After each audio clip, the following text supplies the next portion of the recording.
Your mom signed off when you had 15 to go fight in a bar. She did. She absolutely did. Like, she signed this waiver. And then, like, I was like, oh, I guess I'm doing this. And the first guy I ever fought was 35 years old. No. 15 years old in a bar fighting a 35-year-old with a parent's waiver. Florida runs totally different, bro. Yeah. My instructor set himself on fire in one of those demonstrations at the nightclub. You're still working on your documentary. Have you talked about that a lot on podcasts or in public? Can I tell you guys one thing we already filmed? Please. So, like, can you? I can, because I own it.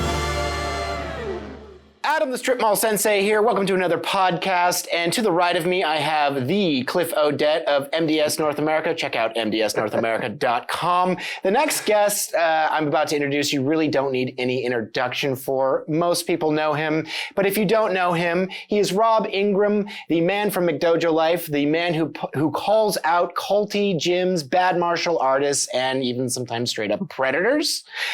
If you are watching, if you're watching my content for the first time, you may either love it or hate it. I don't know, but there's a but for every seat.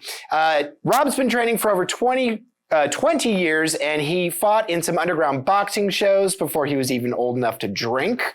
He's a black belt in a few different martial arts. He's got a book and an upcoming documentary. Anyway, I'm not going to bury the lead. Let's get into it. Rob, thank you so much for being here today. 28 years. Thank you. 28 years. I apologize. 28 years, but also you failed to mention that I am hung like a bull. I don't know how important it is here, but it seems like something that should be on the resume. It can be pretty effective depending on the martial art you practice. You did say you did BJJ, right? So that's I know. Sometimes in the north-south position, you got to get a little more aggressive. You know? Absolutely. So, I wanted to bring you on here. Everyone kind of knows what you do. You're pretty notorious for being the guy who calls out, the fake martial artists, the no-touch guys, the abusers, et cetera, et cetera. But I did some deep research on you. And one of the things that stood out to me, and actually Cliff had a lot of questions about it, is you started underground fighting when you were a teenager? 14? I did, but it's not underground. That's like a misnomer. I started in what they call patron boxing. So back in the day, if anybody's familiar, back in the day, they did a thing called patron boxing, which now is pretty much illegal in the United States. Around the time of the Tough Man contest, amateur boxing on big stages started to become a big deal. I mean, at the time, I think it was on FX, and I think it moved over to Spike TV. And Tough Man contest was literally just amateurs who would get in the ring and they would fight in a tournament style, and then they'd move on, right? So patron boxing, what they would do is they would take these rings and they'd put the boxing ring in the middle of a nightclub, and they'd do like a Friday night fight, which when I was 14 years old was when I went to my first one, because my martial arts instructor was a referee for that fight night. And a part of him refereeing for that fight night was we did martial arts demonstrations at like a halftime. Mm-hmm. So the fight night would start at 10 p.m. And then at midnight, we would do like a martial arts demonstration to advertise as martial arts school. And then the rest of the night, they would basically just pick people out of the crowd. And they would be like, do you want to fight? They'd be like, yeah, well, go to the back, sign up, weigh in. And if you guys agree, you can fight each other. And so that's how it went. So my instructor set himself on fire in one of those demonstrations at the nightclub. I have footage of that, by the way. That's not made up. It was a wild time, So I saw my first body set on fire at 14. And if you haven't done it, don't, because it sucks. But then, when it came to after that, 15, he recovered from his injuries, which were pretty substantial. Obviously, setting himself on fire will do that. But then afterwards, the guy who ran the Friday night fights at Club 5 in Jacksonville, Florida, he died. And so there were no fight nights. Well, he was like, well, I've seen all the behind the scenes. I know how this works financially. Let me start my own. And he did so at a club called Plush Nightclub. So then we did kind of the same spiel. But I asked him at that time, since I had been training since I was 12, I was like, martial arts point karate tournaments are a thing, right? And so I was doing that from the time I started. But I was like, this doesn't feel real. It didn't feel raw. It didn't feel like a real fight. I needed that. And I was like, this is a good opportunity. Let me just see if he'll let me fight amateur at this nightclub. Well, when I asked to do it, he was like, if you can get your mom to sign a permission slip, we'll let you do it. I was like, there's no way she's going to do it. And I'm pretty sure that Your mom signed off when you had 15 to go fight in a bar. She did. She absolutely did. That's I walked up to my mom Fucking and I was like, Florida. there's no way she's going to do this. And then like she signed this waiver. And then like, I was like, oh, I guess I'm doing this. And the first guy I ever fought was 35 years old. No shit. And his nickname was Bones. 15 years old, in a bar, fighting a 35-year-old with a parent's waiver. Florida runs it totally different, bro. Yeah, totally I know, different. right? It's like the only thing I was missing was some like meth and a handgun, and we would have been in some golf. We would have been Florida's. So if I would have rode a gator into the ring, it would have been ultimate Florida man. But like I wind up getting there, I signed up, and I'm scared shitless. And the rule was I had to fight first, and then I had to leave because it was, obviously there was alcohol in the bar. So he was like, you need to leave as soon as this is done. And I was like, okay, cool. So I signed up, and I was at the time a $135. Okay. And the guy who I fought was also a $135. We were roughly about that 35-year-old same man height. that's 135 pounds. That's a wide. Oh, he was a little dude. Yeah. And he was a skinny guy. So I stepped on the scale, and it was my instructor's wife. Her name was Miss Connie. And I weighed in, and she goes, I asked her, who am I fighting? Oh, she goes, oh, he's actually right behind you. And I turned around, this grown ass man who looked like he had roofer skin. You know what I'm talking about? The roofers who were just like emaciated. Like, so I wind up like looking, and Baja laughed in my face.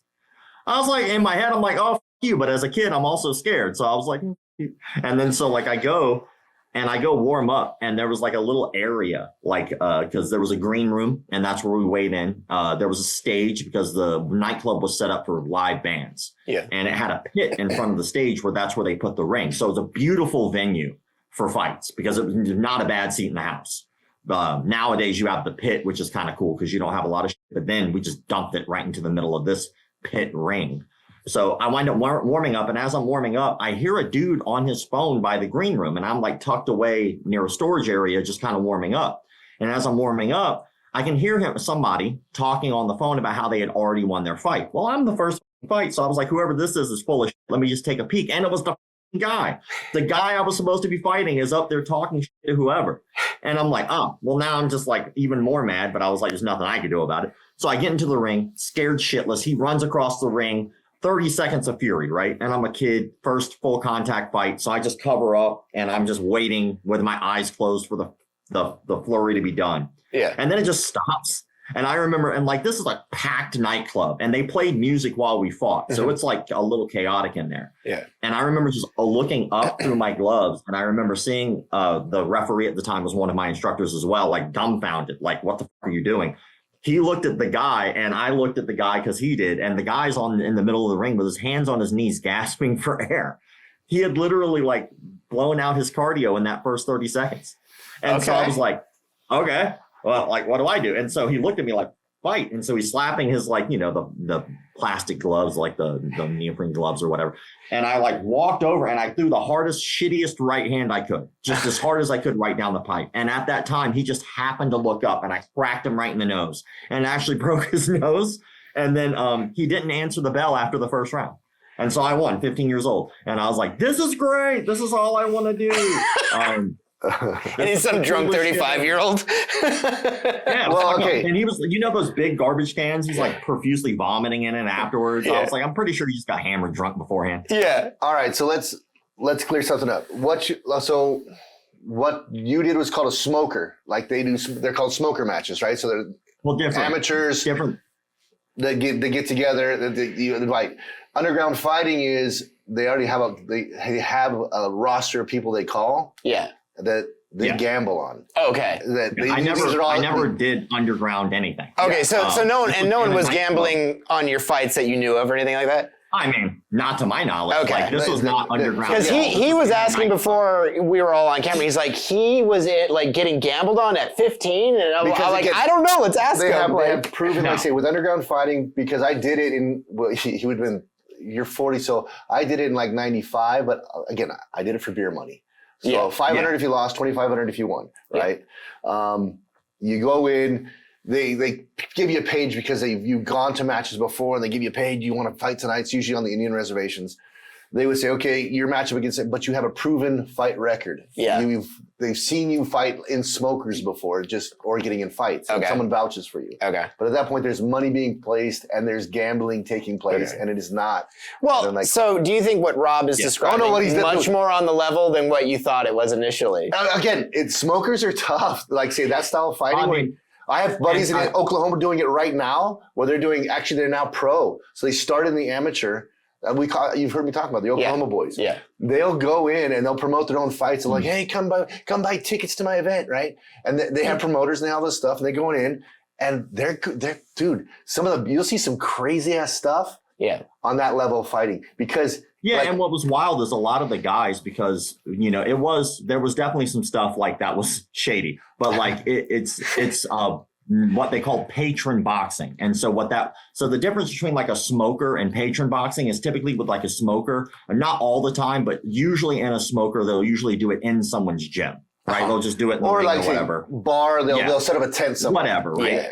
And then with smokers, it's typically still amateurs who train. This was just people. Like, they would just be like people in the crowd. They'd be like, do you want to fight? You want to fight? They'd be like, yeah, fight it. And then we had 2-on-2 fights. We had 3-on-3 fights. We had 1-on-2 fights, 1-on-3 fights. We even had a thing called Thunderdome rules, which meant it was one round and no knockouts, or it didn't stop until someone was knocked out or until someone gave up. Holy crap. So we would have fights sometimes that were 20 minutes long, one round. That's crazy. That's back like the old school. But yeah, it's like, see, the smokers that I've been involved with, it is literally you can show up. I want to fight. Do you have a record? Do you know how to fight? Yeah, I know how to fight. Sure. Okay, go ahead. We needed a guy. And you'll see them in their jorts. They're walking out there with their wife beaters on, and they're borrowing a set of gloves, or they're just wrapping their hands like, let's go. And you're like, what the fuck?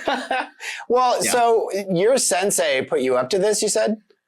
No, I asked him. So like, you asked him. And your sensei didn't say no? He said, you're 15 years old. Probably not the best plan?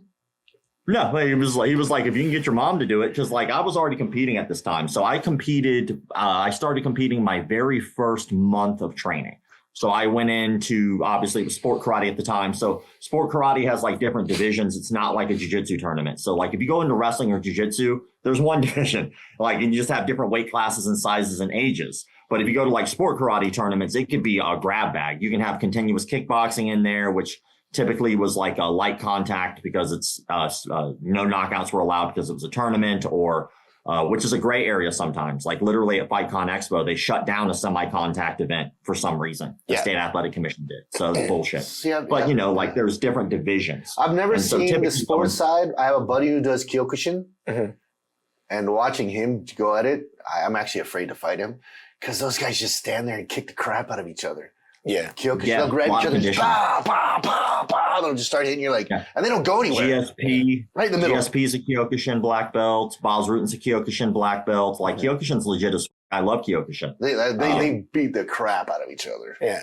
So I mean, would you allow that today if a student came to you? Would you allow the same thing, or have you sort of grown and evolved? Like, how does McDojo Life? A 15-year-old student, like, and that's the beauty of like when you have instructors and mentors or anyone in your life. Sometimes you have people who teach you what to do, and sometimes you have people teach you what not to do, and sometimes you have people who teach you both. Yeah. And I learned a lot of what not to do from my instructors, but that's still a valuable lesson. The 90s were different, man. The 90s were different. You know what I mean? Like, it was something. Yeah. Was that the end of the 90s for you, or when did that take place? That was at the end of the 90s for sure. So like I graduated in 2003, and I started actually competing in those fight nights when I was 15. So like you got to figure like tail end, like 2099. Yeah. Okay. Because again, that was right after the Ultimate Fighter stuff took place. That was the surge, right? So then 95, 96, they were doing the illegal stuff. They're like, we could do it just like they did. And then that was when it started getting more popular. So I'm glad that because again, I was cringing when I read that on your resume that you started training. I've never even said that I've ever done underground anything. No. Yeah. When it said fighting in a bar at 15. Yeah. And I honestly just assumed underground. Yeah. So I created a little dossier. So I had something to look at. And I was like, because again, I actually wrote a book about it, and so like I wrote the entire book, and in that book I actually have photo evidence of everything. I have a photo of my instructor in a 6-foot ball of fire in that photo, or in that book. I have a pictures from me in the fight nights. Like you can actually see in those pictures too, people who would have their drinks on the ring. Like it was a rowdy place. Well, it's evolved to now what you see because of the internet. Now, martial arts nowadays is soft. I'm sorry, it's soft. Like you went and fought in a bar at 15. Like that's. Well, again, what has evolved we to now? recorded them all. Well, Yeah, We recorded all of them. But that's when they have the VH, like the big camera. Yeah. Now it's evolved to backyard brawls where you see these guys have these personas, or you see them fighting between the states. It's actually, so what he did is now evolved into Street beefs and stuff. Well, street beefs. You have the convict fights. You have all these people. But again, it's I've seen some of the convict fighting stuff where you're seeing when they're kicking them when they're down. When I went to did the stuff that I did, you had to have people there to pull you out. Mm-hmm. Because the only rule is no biting, no eye gouging. So you could literally kick someone when they're down. There was really no rules. It was like the beginning of UFC. They just said, well, the Ultimate Fighting Championships, there no biting, no eye gouging. I guess that's good enough for them. It's good enough for us. Yeah. And you watch Kimo get pulled by the hair. You watch all these guys just get trashed in one day. Mm-hmm. But we all did it. Yeah. Well, what's the most messed up thing you saw at the? It was in Florida. The patron fight. Yeah, like what's the most crazy, messed up thing you saw? It doesn't necessarily even have to happen to you, but well, like I think there was a guy there who was at the time what they would allow us to do is fight multiple times in a night if we wanted to, and if they needed to fill in the roster, right? Because the fights were happening from 10 all the way till close till 2. That's a lot of fights, and we're talking amateurs. Yeah, so like. Sometimes a guy would walk up, foul, get knocked out. Sometimes it was just a boring fight. But even the boring fights were entertaining because they just couldn't fight. And it was kind of fun to watch two guys who can't fight each other.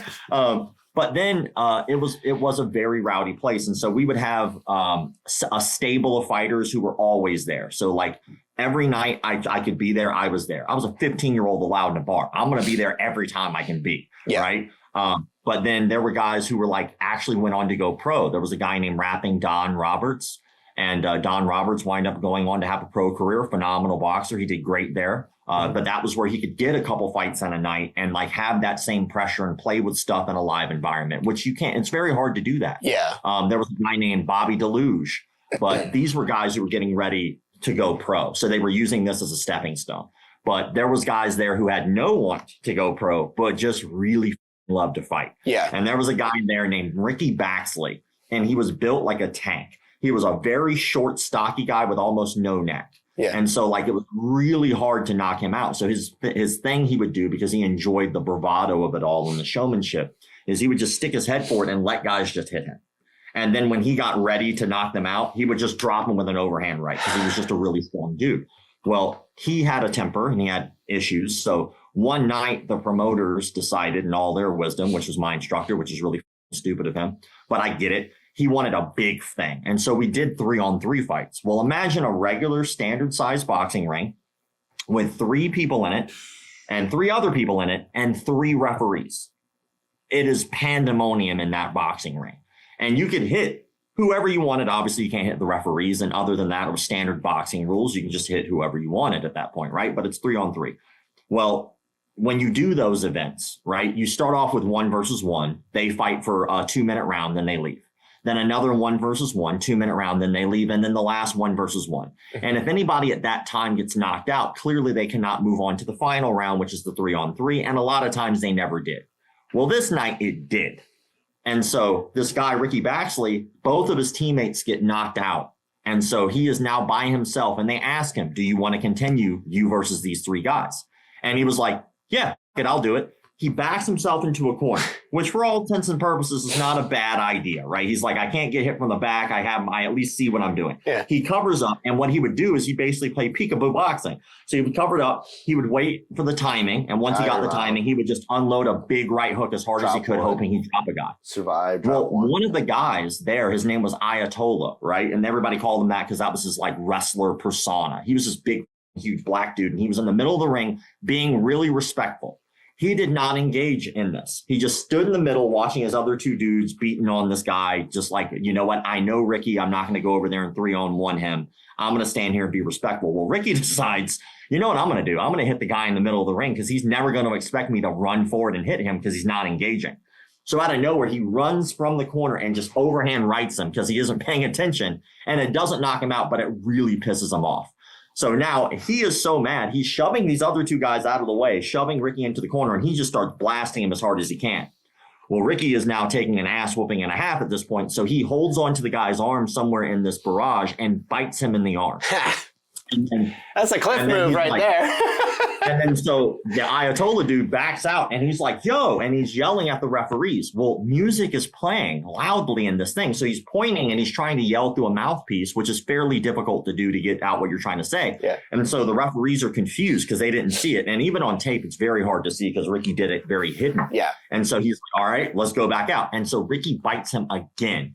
And then everyone saw it. And he's ripping off his gloves. And then Ricky's like, oh, well, I'm ripping off my gloves. People start jumping into the ring because now you got to figure there's 6 different people who have 6 different entourages in here. And now they are all on someone's side. And the whole nightclub erupts into this like brawl. And it was wild. Like it wasn't just the ring. It was the entire nightclub is now fist fighting. And we're talking 1 o'clock in the morning. So everybody's nice and sauced up. Police are now coming in from the outside. Bouncers are getting tossed. It was wild. And at that time, I think I was 17 when this particular event happened because fight nights have been going on for a while. But that was wild. That like a full bar brawl, that was crazy. So how long did you stay in the bar scene fighting? Like I did it for a little while. So around the time I was getting close to graduating, I graduated at 17. Okay. So around the time that I was getting close to graduating was when like the tough man contest had gotten into hot water because someone had died because the referee or the doctor at the time did not check this person well enough at one of the local events and that person died. And then there was another patron boxing thing. So I wasn't in Tough Man, by the way. This is a completely different thing. But there was another thing, a club called Club Liquid. And they actually didn't have anyone who actually was a martial artist or boxer involved. It was actually run by a local radio station. And so the radio host was the referee, which is really stupid. And then so they had a permanent ring installation in their bar where they had drilled it down, the board slats. Oh, well, the boards are supposed to have some give. yeah. Well, they drilled those down to the frame. And so they did when you put down a ring, right, you put the boards down the slats, but then you put like a little, it's like a foamy mat and then you put the canvas over the top, right? Yeah. Well, that foamy mat had peeled back underneath that. And so somebody got hit, wasn't wearing a headgear and hit their head on the corner of the ring and died. Oh my and God. Around that time, like then, I forget her name. I wrote about her in the book when I did the research, but there was one of our people who were in our government in Jacksonville who was running to become like a higher up in the government. Yeah. She actually she was the one who fought for legislation to shut down patron boxing in the United States. And she won. So patron boxing, you can't do anymore. But it's fair because completely not safe. So I completely get that, you know? Well, and that's why I thought it was so funny. Like you are the guy that points out like, you know, bad training or bad. I mean, you have a whole organization dedicated to like safe academies and stuff like that. But like you did have like this rough start and, you know, yeah. I think it's kind of cool. I mean, I like I said, I think like people back in the 90s, early 2000s were like really, we had nothing better to do. Well, yeah, but you guys were like, well, and that, yeah, and like, well, I think it's important to touch on that because ultimately, one, I think it's easier to understand how to see it if you've been there. Yeah. Like if I've seen unsafe training practices and I've seen people die because of shit like this, and I've been directly affected by someone who almost died, who set himself on fire during a demonstration,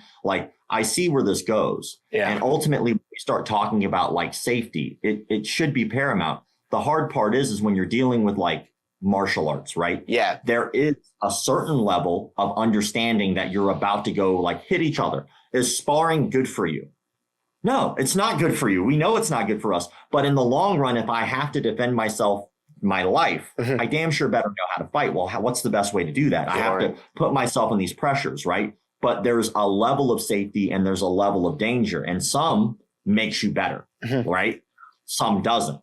And so that's where the thin line is. And like when we're talking about abuse, and we talked about this before the cameras were rolling, but it's very simple.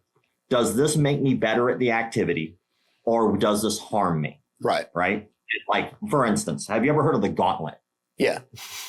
BJJ gauntlet. Oh, Well, there's always gauntlets. Yeah. In every style, there's gauntlets because when you're passing from one level to the next, they want to pressure test you to the point of near failure. Yeah. And that's what well, gauntlet. no, different gauntlet, I think. Okay, so what's your gauntlet? Yeah, so the gauntlet that is actually standardized in a lot of jiu-jitsu academies is once somebody receives their next belt, whether it be blue, purple, brown, whatever, they whip them with a belt. Yeah, right? that's their Everybody gauntlet. lines up on the sides.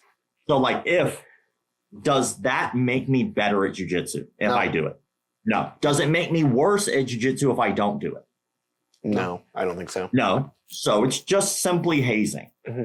That's all it is. And people will say it's a rite of passage. Oh, it's a rite of passage. I did it. The only people who say it's a rite of passage are people who had it done to them, because we have to like have this cognitive dissonance to go, you know what? I have to justify letting grown ass men whip me for free. Yeah. Because ultimately what I just did was I just said that one the rite of passage was not the jiu-jitsu, which is the rite of passage. The sparring, the training, the shark tanks, those are your rites of passage. So that's my gauntlet. That's what I understand as a gauntlet. Because in like Krav and all the places that I go, there's a gauntlet between your levels where we test all your skill space to the point of fatigue and failure, to where you're spending 2 minutes of pretty much hell going through everything that you've learned up to that point to see if you don't give up. That's my gauntlet. Yeah, nothing. But I've seen the jiu-jitsu one, and I always kind of cringe going, why would you let someone hit you like that? That's just well, usually silly. you have to pay double for that kind of action. Again, I've seen it, and I've seen it multiple times, and I'm like, I don't know if I would take that.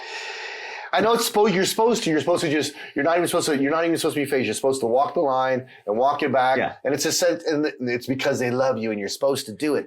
I've always looked at that. I mean, if I could push back, I don't necessarily agree with what I'm about to say, but like, I personally feel like maybe the whole idea is it's perhaps building your mind.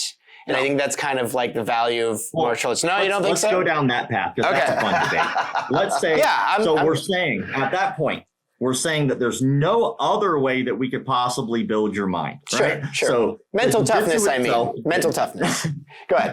The jiu-jitsu itself didn't do it. Yeah. Having higher ranks more skilled than you, crushing your soul out of your body every time you spar didn't do it. Yeah. The going through the process of having to retain a lot of information, because jiu-jitsu has a lot of information to retain. Jesus, that didn't do it. But somehow when I said, good job, you are now promoted, now let's whip you, that's the mental thing that does it for you. Like, no, that's not. It's ridiculous. I'm on your side with that one. That one for me, I was like, I've seen it several times. I've never seen it live, but I've seen the videos of it, and I know what it is. But I was like, it is truly hazing. Yeah. Mm-hmm. And that's really all it is. But you know, like hazing is a men's activity. Like, look, I'm from that generation, and I understand it's a rite of passage. I get it, but again, I 100% agree with that one. When you look at that, we're too soft. No, when you try to explain it to somebody, you try to explain that act out. Well, why did you do that?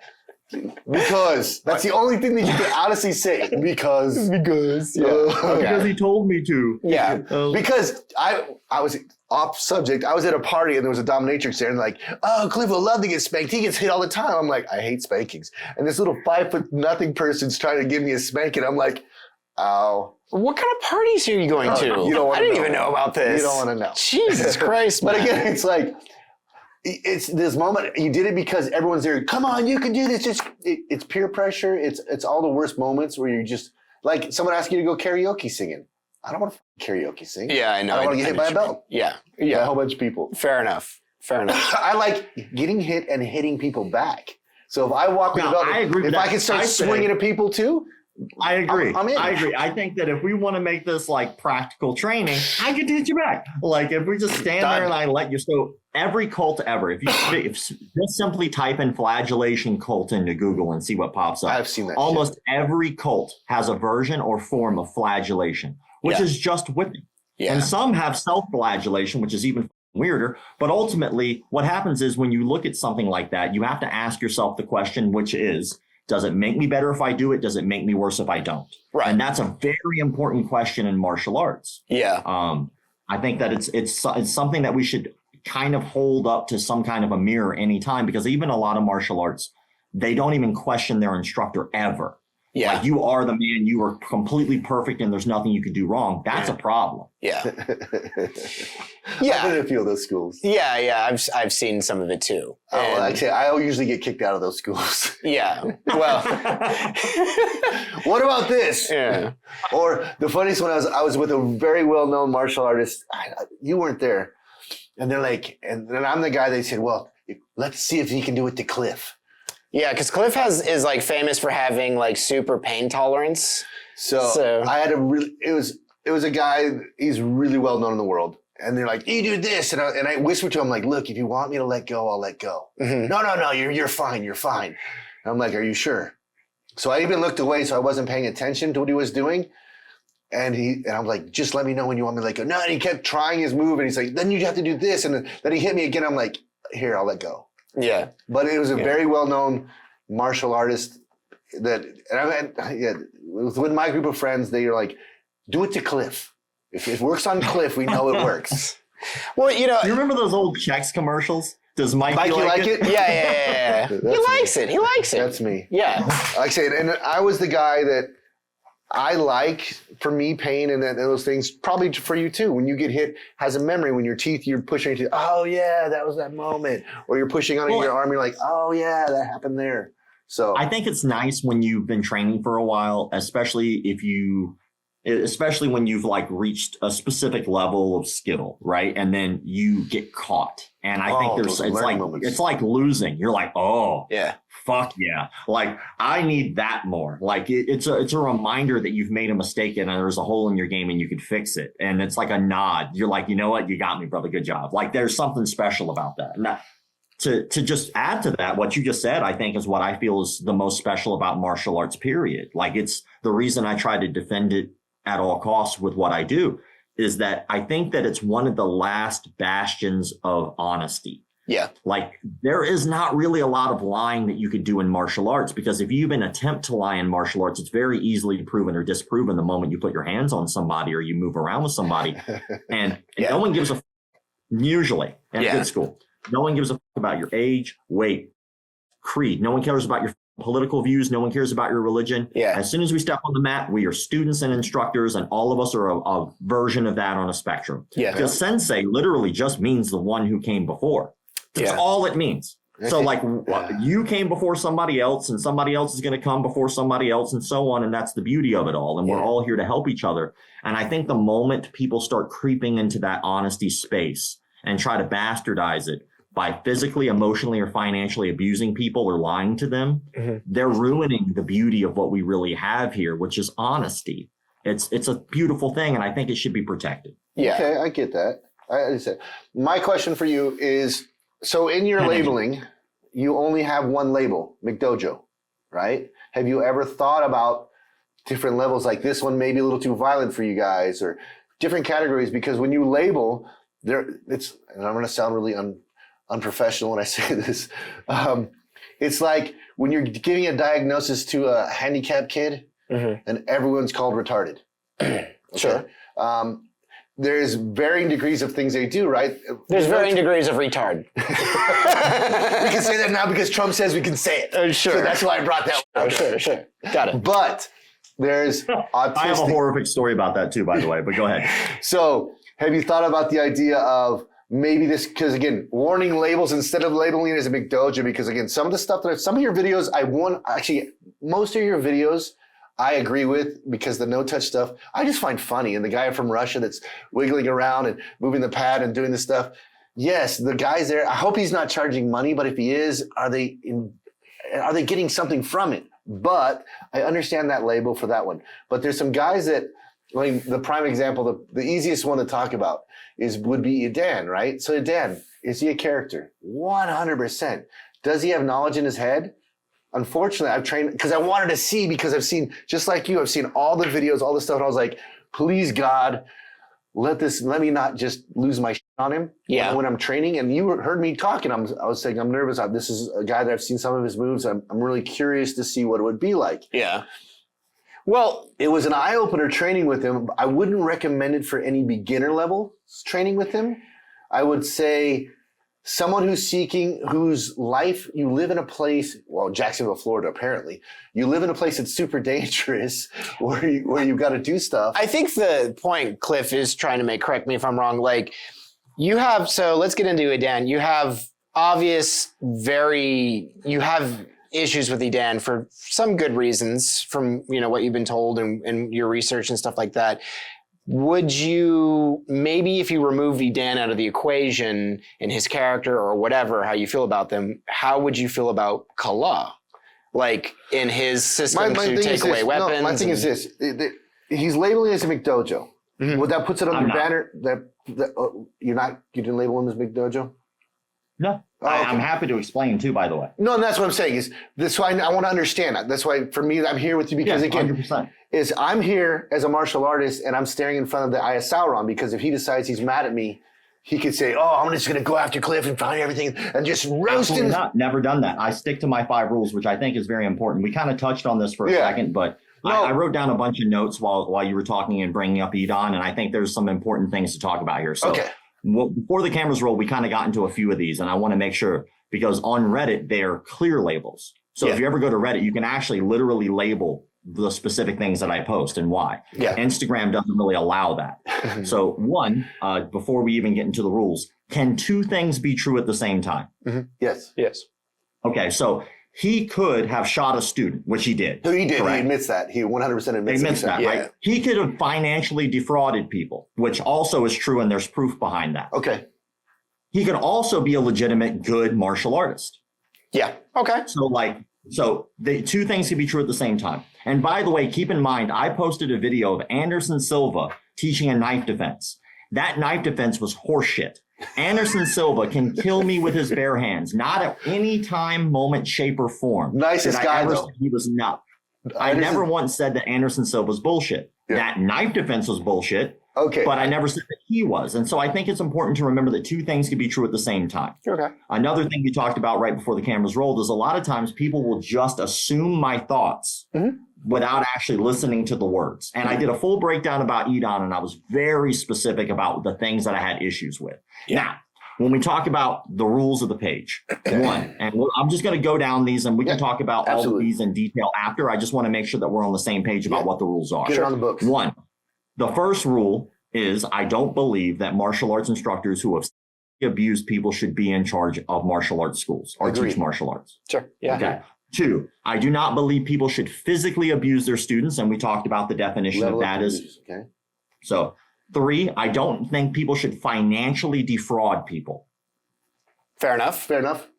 4, cult-like behavior and magical abilities. We talked about a little bit of the cult-like behavior with the flagellation, right? Right. That's a little fucking culty. Or you can't knock people out with your mind. And if you can, please teach me, because I would quit every martial art and just do that shit. Right? So that's 4. And 5, don't lie about your belt rank or your fight record.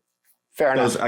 Those are the only 5 rules of the page. Now, Edan shot a student doing a gun disarm with live ammunition. Not only did he do that before, he did live disarms with live ammunition. He's shown that many a time. I've shown proof of that. But he did them even after shooting a student with live ammunition. Proof of that as well. Yeah. So not only did he do something that was already inherently used, not something that you need to do. You can prove how the mechanics of a gun work without having to disarm someone with a live ammunition. Not only does that put your life in danger, but it puts their life in danger, and it clearly has because he shot somebody, right? So there's proof and evidence that he physically harmed somebody in an unnecessary way. Yeah. That gunshot did not make them better martial artists. And if they would have never done it the same way, guess what? They would have still been the same martial artists, and that guy would have been better because he didn't have a hole in him. Yeah. Now, he also financially defrauded people. That is proven that he did so. He took money from people, said he was going to show up, never showed up, and never gave a refund. That is fraud. Now, he defrauded. Okay, so we'll talk about the fraud one first, and then the other one, just because I like playing devil's advocate. Well, real fast. Okay, let him finish. But yes, I'd be happy to. Yeah. So, we know that those 2 things have happened. Right. Can the system that he teaches be legitimate? Of course it can be. Now, when we look at something that you brought up before about jujitsu instructors abusing people, did that guy rape the kid? Yes. Is jujitsu shitty? No. Those 2 things are not mutually exclusive. They do not have to go together like that. Yeah. One person representing themselves is not necessarily them representing an entire art as a whole. And unfortunately, we see this a lot with martial arts is a lot of people will go, karate is bullshit. I don't agree with that. Which version of karate are we talking about? Because if we're talking about Kyokushin karate, completely legitimate. Lyoto Machida himself, Shotokan karate black belt, guess what? Legitimate. Ultimately, there's a lot of shades of gray when it comes to that. But people usually don't represent the art. And most of the time, almost every time, when I post a video on Instagram, you're getting a clip. Yeah. When I post a breakdown, that means there's a problem.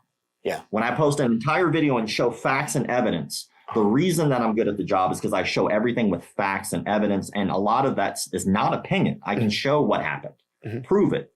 Another thing, when it comes to what I do is that like assumption of like, this guy has to believe this thing. It's not. I'm very easily to get a hold of. I answer every direct message I ever get, and I go live often to talk to anybody who wants to have a conversation and do any interview that I've ever been asked to do. Because ultimately, I think it is important to have these conversations. Yeah. And this is what I do. This is the important part of what I do is these talks. Yeah. Yeah. No, I don't think you're an asshole at all. I think your observations about Idan are fair. I can't really personally defend him myself. I just know what I know about him. I've trained with him and I've done an interview with him, but there's always two sides to every story. Well, actually, that's why I wanted to do devil's advocates, right? Just because we enjoy this part. Yeah. Within the financial part, did the advertisement for the event say no refunds? No, did not. Okay. So if does anywhere he say no refunds? So that's not published anywhere so it was implied. So that then I would agree with you on that one, right? Yeah. So if there's no clear thing saying, because I've been to events where they say there's no refunds, like some of Doug Mercada's stuff, some of the other ones that I've been to, at a certain point, you're not getting your money back. Right. It's just not going to happen. They'll give you a later date. They'll give something else. They'll try to make amends that way. So I understand that side of it. The shooting one. I train with, do you need to train with live ammunition, right? That is a scary thought. And the only reason I would say someone would need to do something like that is if they're going into a career where they're going to be around live firearms and stuff like that, because there is a difference. I've done gun takeaway with no threat of life being lost, and you do stupid shit. Yeah. And you're like, right? I've been to, and I'm going to go to knife. I've been to so many seminars where they're doing these techniques with knife takeaway, without a live blade, and they're telling people that this is something that's good. Where you're seeing their hands cross the arm, they're seeing all these pieces. Whereas I've seen people ask them, not during their seminars, because you do not want to put someone on blast in their seminars. That's just rude. After the fact, hey, I've got a blade. Take it away. Yeah, I won't move. Yeah, but even the person who's advocating these moves with a live blade won't do it. Now, I'm not saying it's a smart technique, and training with Idan, I would say that you want to be intermediate at minimal when you're training with him, and then expert level better, because some of the stuff that he's teaching, if you're saying you're going to be a combat fighter and you want to do this stuff, or you want to be an EP guy, or you want to do these things, he has knowledge to give you. Yeah. Truly knowledge to give you, but it's scary. Yeah. 100%, because I do not want to train what he does with live gun. I don't want them at the chance for mistake. But there's people out there every day saying, I want to protect people for I want to do that for a business. I don't want to do that anymore. Yeah. There was a point in which I wanted to be a badass, but I have a wife and kids. Well, and you've always said, like, Idan's training is not for the entry level. No. But to go back to what Rob is saying, Rob, did you ever end up watching the clip, at least on my Instagram channel, where we were talking to Idan on this podcast, and he explained his side of the gun, of the shooting? No, but I talked to Idan directly about it. Yeah, and that's what I was going to say. I mean, in defense of Rob's opinion, Idan gave us a different story than what Rob got. Because the way he describes it, and again, I'm a neutral party here. Idan's a friend of mine. I talk to him once in a while, but like the version I watched on your channel was different. The version I got is he was setting up a gym, and some guys said, hey, just show me some of your moves. I've heard about Kala. It's great, blah, blah, blah. He's like, okay, come down. We're still building. And he's like, okay, before I leave, after like some training, he's like, before I leave, can you do a gun takeaway for me? And he's like, sure. And he claims he accidentally grabbed Edan's live gun, which was next to the like airsoft guns. So I don't know which version, I don't remember which version you got, but. In his gyms, he says he trains with, and this is all just what he's told us. Yeah. He says he trains with 1-to-1 scale airsoft in his gyms. Yeah. So there's a projectile that comes out, but it's an airsoft one. But he had somehow taken his sidearm off because they were working on the dojo. Something like that, yeah. He had put it with the 1-to-1 scales. Yeah. And that happened. So, I mean, what did you hear? In my world. What did you hear, Rob? I mean, I don't mean to have you rehash something you've done a full breakdown on. But. No, it's completely fine. You know, like, touching on just a few of those things, because I'm just writing notes as you guys are talking as well, because I don't want to interject or interrupt. One, if I want to get better at NASCAR, right, eventually I'm going to get into a wreck. Mm-hmm. I mean, eventually it's going to happen, right? Do I practice to get better at racing by driving my car at 99 miles an hour into the wall? Or do I try to avoid that and hope that that never happens and practice just in case? Right. Well, I don't drive my car into the wall on purpose ever, right? So why would I ever need to practice with live ammunition ever? I don't ever need to put myself at that level of risk. Mm-hmm. And the funny part is that at the time when I did that video, I was actually sponsored by a company called Kill Cliff. Mm-hmm. I'm not sure if you're familiar with Kill Cliff, but Kill Cliff is an energy drink that was actually created by Navy SEALs, founded by Navy SEALs. Mm-hmm. And so while I was working with those guys for 4 years, I was very fortunate. I was very lucky that they would take me out to excursions. They would take me out shooting. I would get their advice. And even with something like this, I reached out to the guy who was a SEAL team member and I asked him his opinion on this. And he said, specifically at the highest level of special forces, why would the government, and in terms of training like this, spend millions of dollars training somebody to put you in that type of harm to where you could get killed in something that could get you killed that doesn't make you better? And so that was his opinion, not mine. Mm-hmm. And it was very important that I contacted him before I ever contacted Edan. Now, when I contacted Edan and he talked about this, my question is that if we're dealing with safety, and again, safety is paramount, right? Yeah. Let's say, it could be the story. I'm not going to call him a liar. I'm not going to say anything else. I actually do know he lied about something else, which we can touch on at a different point. Yeah. One of the but when it comes to like the training, and we're talking about safety first, right? Let's say that story he gave you is true. Let's just say it was, right? Mm-hmm. For this argument's sake. What about all the other times where it was clear that he was doing this with live ammunition and a real person? Of course. So like he can't sit there and say like, well, it was an accident. Like you have done this multiple times, even after someone was shot. Mm-hmm. That is the risk of doing that. So if you did it before, which is something that a lot of people in Edan's circle were like, well, he never did it afterwards. No, there was clear video of him doing this after that shooting. Yeah. So like he's continuing to put people in harm's way, even though he knows mm-hmm. the results of what that could possibly lead to. Mm-hmm. That's negligence. That's the difference. Like negligence means I am aware that this could happen. Mm-hmm. This has already happened and I choose not to fix that. Mm-hmm.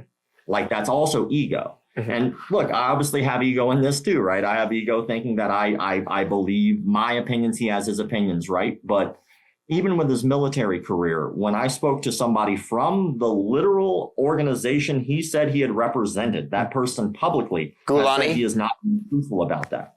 Really? So the Gulani Brigade? I do believe I have to go back and see my interview because I interviewed that guy. Also, Edan was doing this on someone else's gun range, mm-hmm. who I spoke to the gun range owner. I have that interview as well, where the gun range owner himself said, we were not aware he was doing this because we could lose our license to be able to have firearms here, him doing this behind our back. Yeah. So not only has he put someone's life in danger by doing gun disarms, he literally shot somebody and could have killed somebody. He continued to do so afterwards. He financially defrauded people. And then he was illegally operating his firearm on someone else's gun range without permission to do so, mm-hmm. which could have not only caused that person's career, but anyone who also worked there's career. Yeah. To me, those are issues with Edan. Yeah. Is that an issue with Kala as a whole? Well, if those instructors, if we're talking top to bottom, mm-hmm. and we have Edan and then underneath the lineage, mm-hmm. are they following that pattern of behavior? No, the only one that's doing it. They're not good, but they will always defend Edan. And if they do, that means they're also defending the behavior. Yeah. I can't argue with you. Well, the one I can't argue. And I talked to you, Don, because again, I don't agree with him as far as how often he does the live, and how he expressed it to me was when people contest his ability to do a gun takeaway, right? And it was, and he even says he's crazy for doing it. He makes no bones about it, and he doesn't want anyone else to do it. He's not having his people do live ammunition takeaway. He stresses that was just his choice, and he doesn't want anyone else to do it. Yeah. But he wanted to prove, because so many people told him their way was the best way, and he said, no, that's bullshit. Mm-hmm. And so as he was going through it with them, he said, my way is right, I'll show you. And they're like, no. And he said, and he basically had to lie, which is, I don't agree with also, he had to lie to the guy. And he put the first time he did it, he put a live. He's like, let's go to the gun range. And like, okay. And he lied to the guy, and he said, when you see me do it, pull the trigger. He didn't tell him it was loaded, which is totally wrong. Yeah. This is why Dan is a special person. He's a special person for sure. What he teaches the system, the core piece is good, and he makes no bones about the gun techniques. That's only him doing it. I've been training with another guy. We do live ammunition, close quarter, Olivier Gruner. Yeah. I train with him. We do very close quarter where you're side by side and you're shooting and you're contact left, contact right, you're grabbing the gun. We don't do live gun takeaways. Yeah. Because of that, what we do is if we are going to get to that level, we practice with 1-to-1 scale, airsoft. Yeah. So there's some repercussions for your mistakes, but not the ending your life level. Yes. And then that's where I personally, and I've told you, Dan, personally, I don't agree with what you did. Mm-hmm. I understand why you did it, mm-hmm. but I will never catch me practicing. Well, because I don't, what if you make the mistake? What if you canoe someone's head? Let me say something absolutely stupid that's going to piss off your audience, particularly Rob. First of all, let me state for the record, I don't think you should ever train with live ammunition. It's dangerous. It's not safe. When he explained to me why he does it, the biggest component that made me go, oh, is this concept of the gun going off next to your face, and that that shock wave force and training that reaction out of you, or at least being aware of what might happen. Because I come from a Krav Maga background. I've only been doing it for about 5 years. And, there's plenty of McDojo jokes and Bushido jokes to make about Krav Maga. But some of the stuff they teach you, especially after I took his Kala training, I was like, oh my God, this is the dumbest shit ever. I would never do this. The muzzle's right here. You're not going to react kindly to that going off.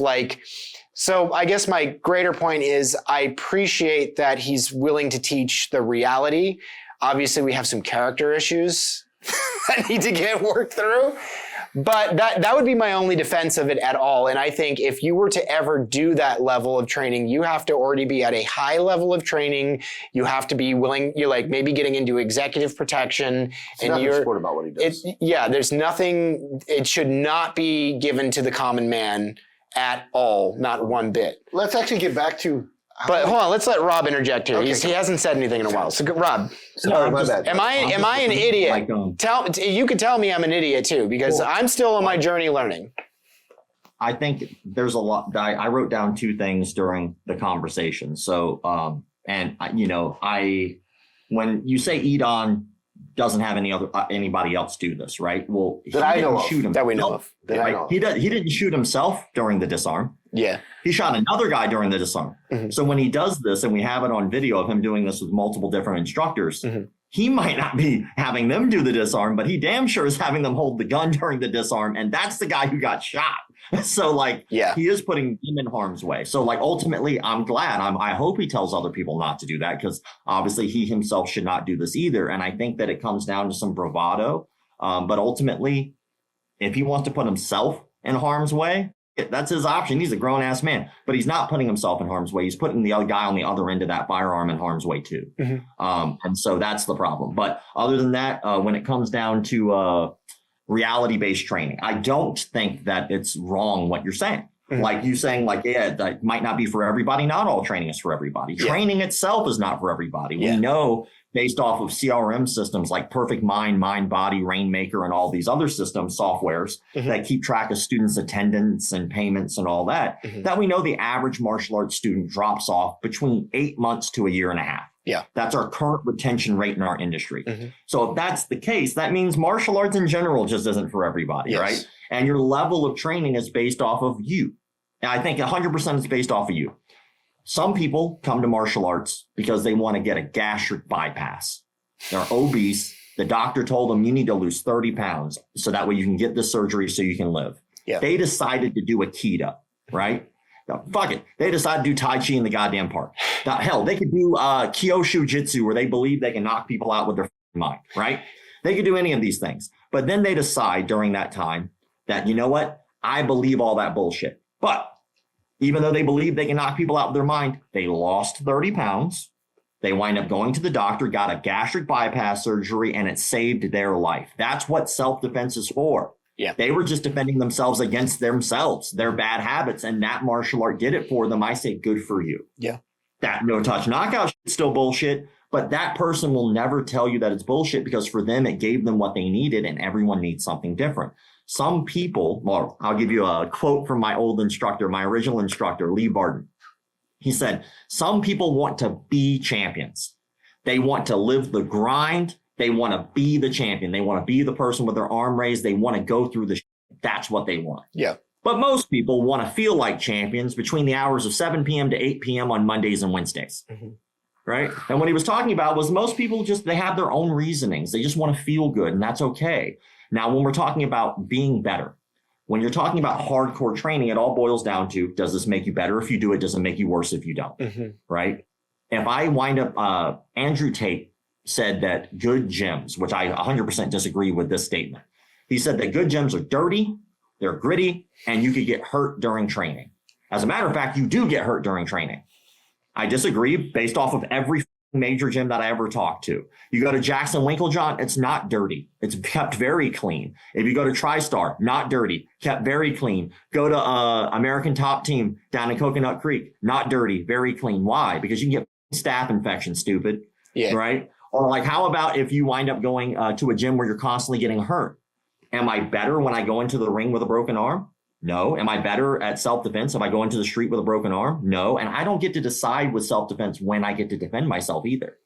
That's a roll of dice. I could just be going to take a inside a gas station and all of a sudden a crackhead pops out. That's just reality. It happens, right?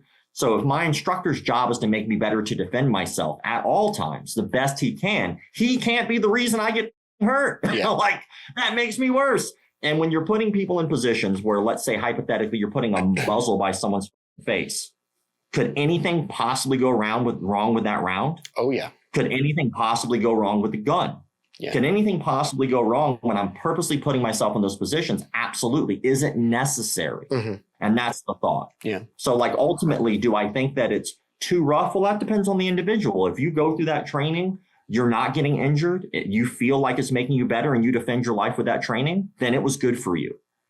But if we're basing things off of percentages, and we're saying a book like Fightnomics, for instance, which kept statistics from UFC 1 to 100, great book. And if you ever want to gamble on any MMA fight, read Fightnomics.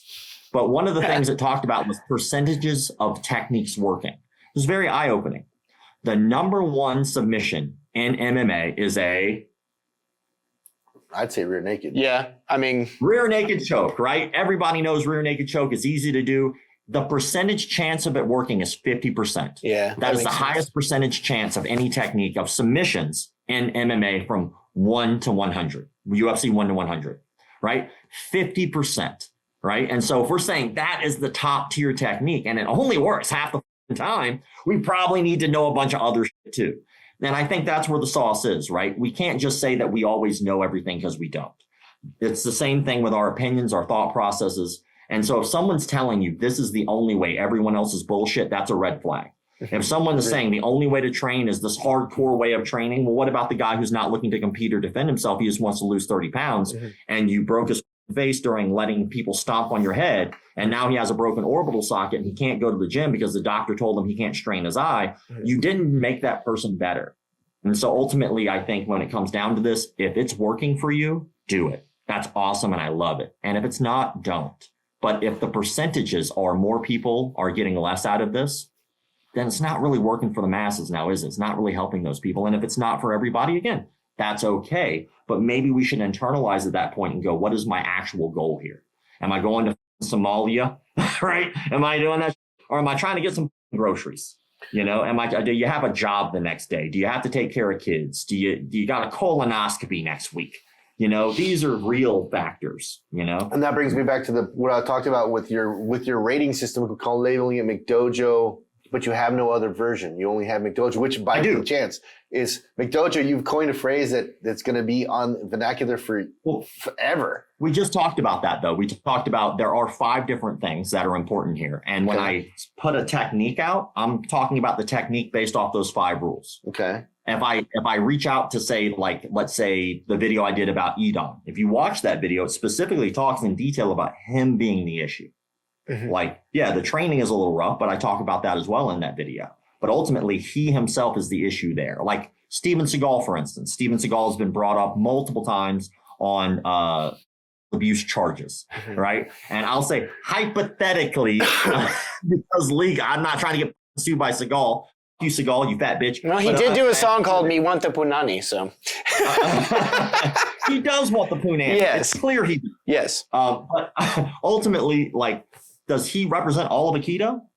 No. He represents Steven Seagal. Does Edon represent all of Kala? No, he doesn't. Does Eddie Bravo represent all of 10 Planet Jiu-Jitsu? No, he doesn't, because you can separate the man from the art, and I think that's the hard part, right? Van Gogh, like our who went crazy, cut off his ear. Was it Van Gogh? Van Gogh. Mm-hmm.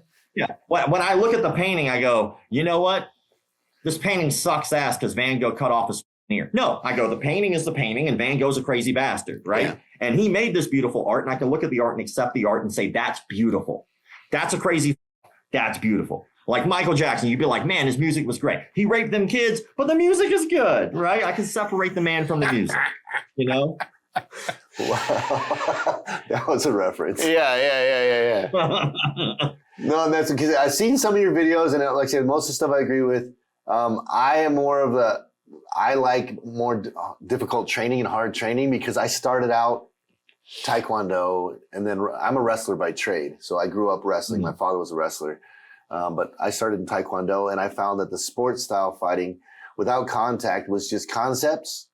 And for me, concepts are useless. And if I know if I can't knock somebody out, that's worthless to me. And actually, I've trained with when you get to more difficult areas, like for me it was Poland. Poland was an eye opener. When you're teaching in Poland, if you don't show a move that actually knocks them out or puts them down, they don't respect you.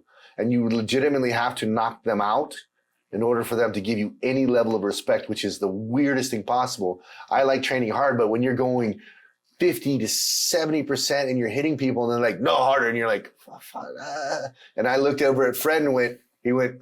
Yeah. Are you familiar at all with Fred Mastro? Not off the top of my head. Actually, it sounds very familiar. He has his own system. Master defense system. Master defense system. Yeah. Actually, I'm a little familiar. Big guy, big tall guy. He's about my height, 6'2". Yeah. I got you. Yeah. So you're standing there with Fred, and I'm one of the instructors, and the guy's like, harder, and you're like, and I look over at Fred, and Fred's like, yeah. So you drop him. And then they're like, oh my God, that was so amazing. And then everyone come over like you're like a fanboy, and you're like, well, and it's just weird. Correct me if I'm wrong, both of you, actually. I'd say martial artists in America are very different than the European martial artists. Like, Cliff has exposed me to several European martial artists because of his connection with Fred Mastro.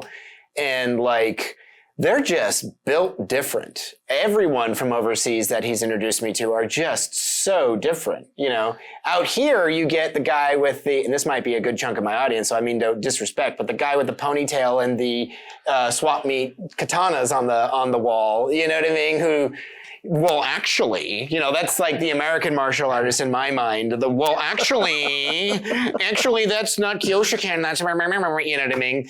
And then like you get the European guys and they're like, oh yeah, I run with the mafia. You know what I mean? Every single one of them has some connection to the mafia. The difference is it's guns. We have access to a lot. And I get this a lot here.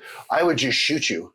Yeah. You can't. You can't just pull your gun out for no reason and shoot me. And this is what I get in America a lot. But in Europe and in these areas that I train with Fred, knife violence and an empty hand and a wrench to the back of your head and a hammer, these are everyday things. Mm-hmm. So you have to be familiar with these things. And in the street, you may be just walking and all of a sudden you get bottled.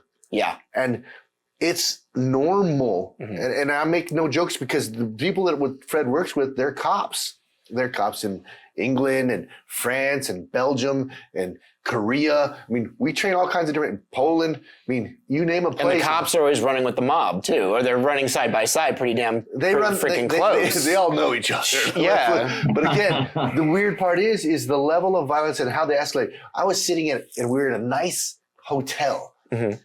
And I'm just sitting there and this is one of the MDS guys and we're around and all of a sudden, bang, he flips a knife out. Mm-hmm. So I flipped my knife out and said, what, we doing this? Yeah. But that's normal. In the US, I don't flip a knife out at dinner time. Yeah. Fred knocks someone out watch, you can knock someone out by pushing on their eyeballs. And then you're like, but that's that world. And it's different than this world. Totally different. So with that in mind, would you say like most of your McDojo work, like is it mostly like dojos in America or is it Europe or is it a mix? I mean, like what would be your at least 70%, Oh, I mean, to be honest, it's spread fairly even throughout the world.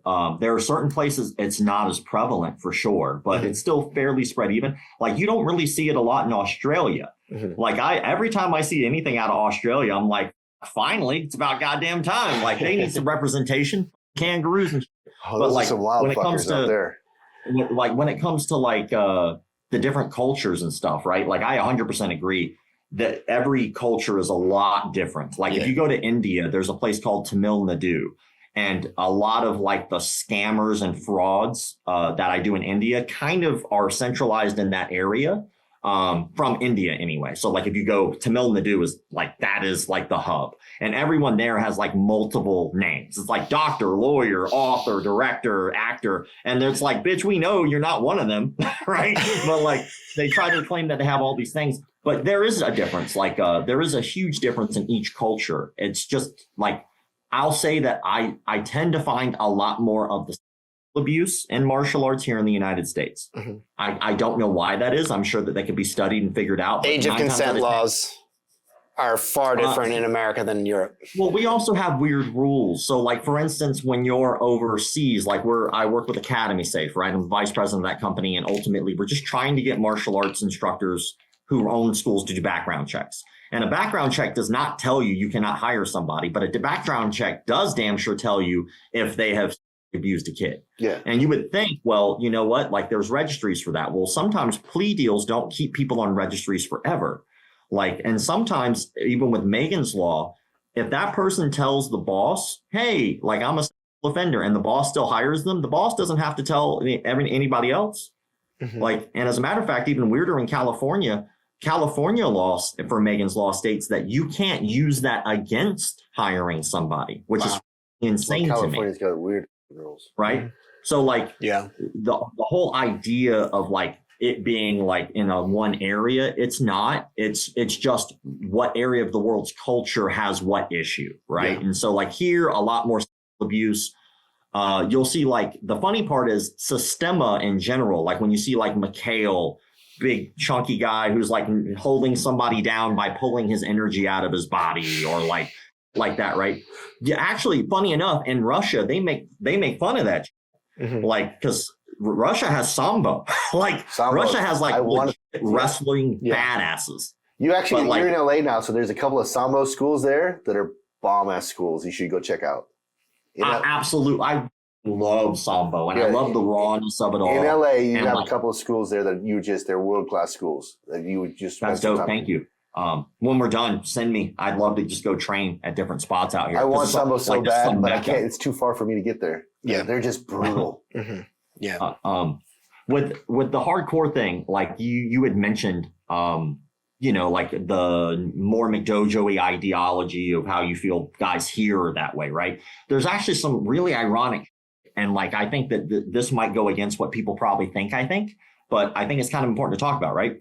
So like I stick to those rules specifically. Did you notice how long it takes to get a belt was not on there?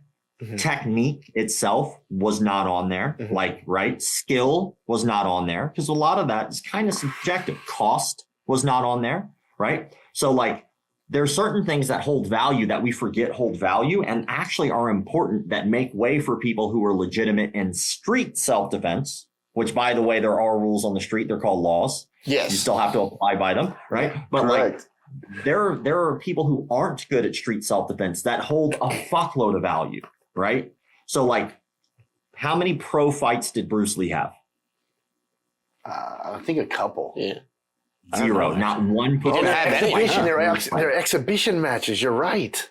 Not one professional fight did Bruce Lee have. Does that devalue him as a martial artist? Absolutely not. No. If it wasn't for him, how many people would have never started martial arts? Yeah. How many people, the Ninja Turtles, how many fights did they have? Oh yeah, none. But how many people started martial arts because of the Ninja Turtles? They hold value. How about the Power Rangers, right? Yeah, some of those guys were actual martial artists, right? Like, but at the end of the day, like the Power Rangers are fictional characters. Yeah. So like, why did so many people start martial arts? Well, because of them. Yeah. And then I came up through a sport karate background when I started, right? Mm-hmm. And it was very eye-opening, the dichotomy of the industry right there, mm-hmm. right? One, you would have it separated into factions. You would have the kata people, which there was a very specific name people would say that I can't say on this podcast, right? Starts with an F. And then you'd have the kata people, and then you'd have the fighters, right? And the fighters would always make fun of the kata people, and the kata people would keep to themselves, and it was their own space, right? I hate the irony of this.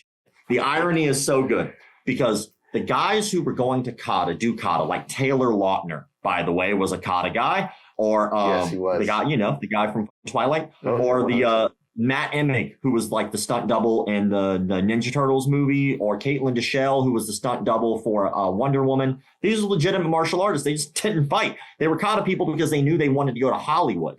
Yeah, and they knew that if they got injured, they would never actually be able to go to Hollywood because if they tore out their ACL in a fight, they can't go on to be an actor and be a stunt performer. That's what they wanted, right? So then the guys who were fighting make fun of them. Their careers end roughly in their 30s, right? Usually around that time, if they even make it that far, and if they even have a professional fight ever, and if they're lucky enough to ever actually get paid enough to make a living off of it. The rarity of that is small, but the amount of people who actually go into stunt work from katas is actually pretty decent. Yeah. It's a very easy entry to bear. It's like very easy to get into. Mm-hmm. So those guys wind up going on, and let's say they join 8711 stunt team, which is the same stunt team that's done most of Hollywood stunt performances. John Wick is the biggest one you've probably seen, right? So here we are, John Wick comes out, and we see that we in the trailer, and we're like, oh my God, like this is actually some legit technique. Some of this we actually worked on. That's awesome to see that in a movie. So here we are, retired fighters, excited. We shell out that money and we wind up going, and we're paying salaries to the same guys we'd make fun of. We're giving them a car. We're giving them a house. That's a great point. I never thought of that.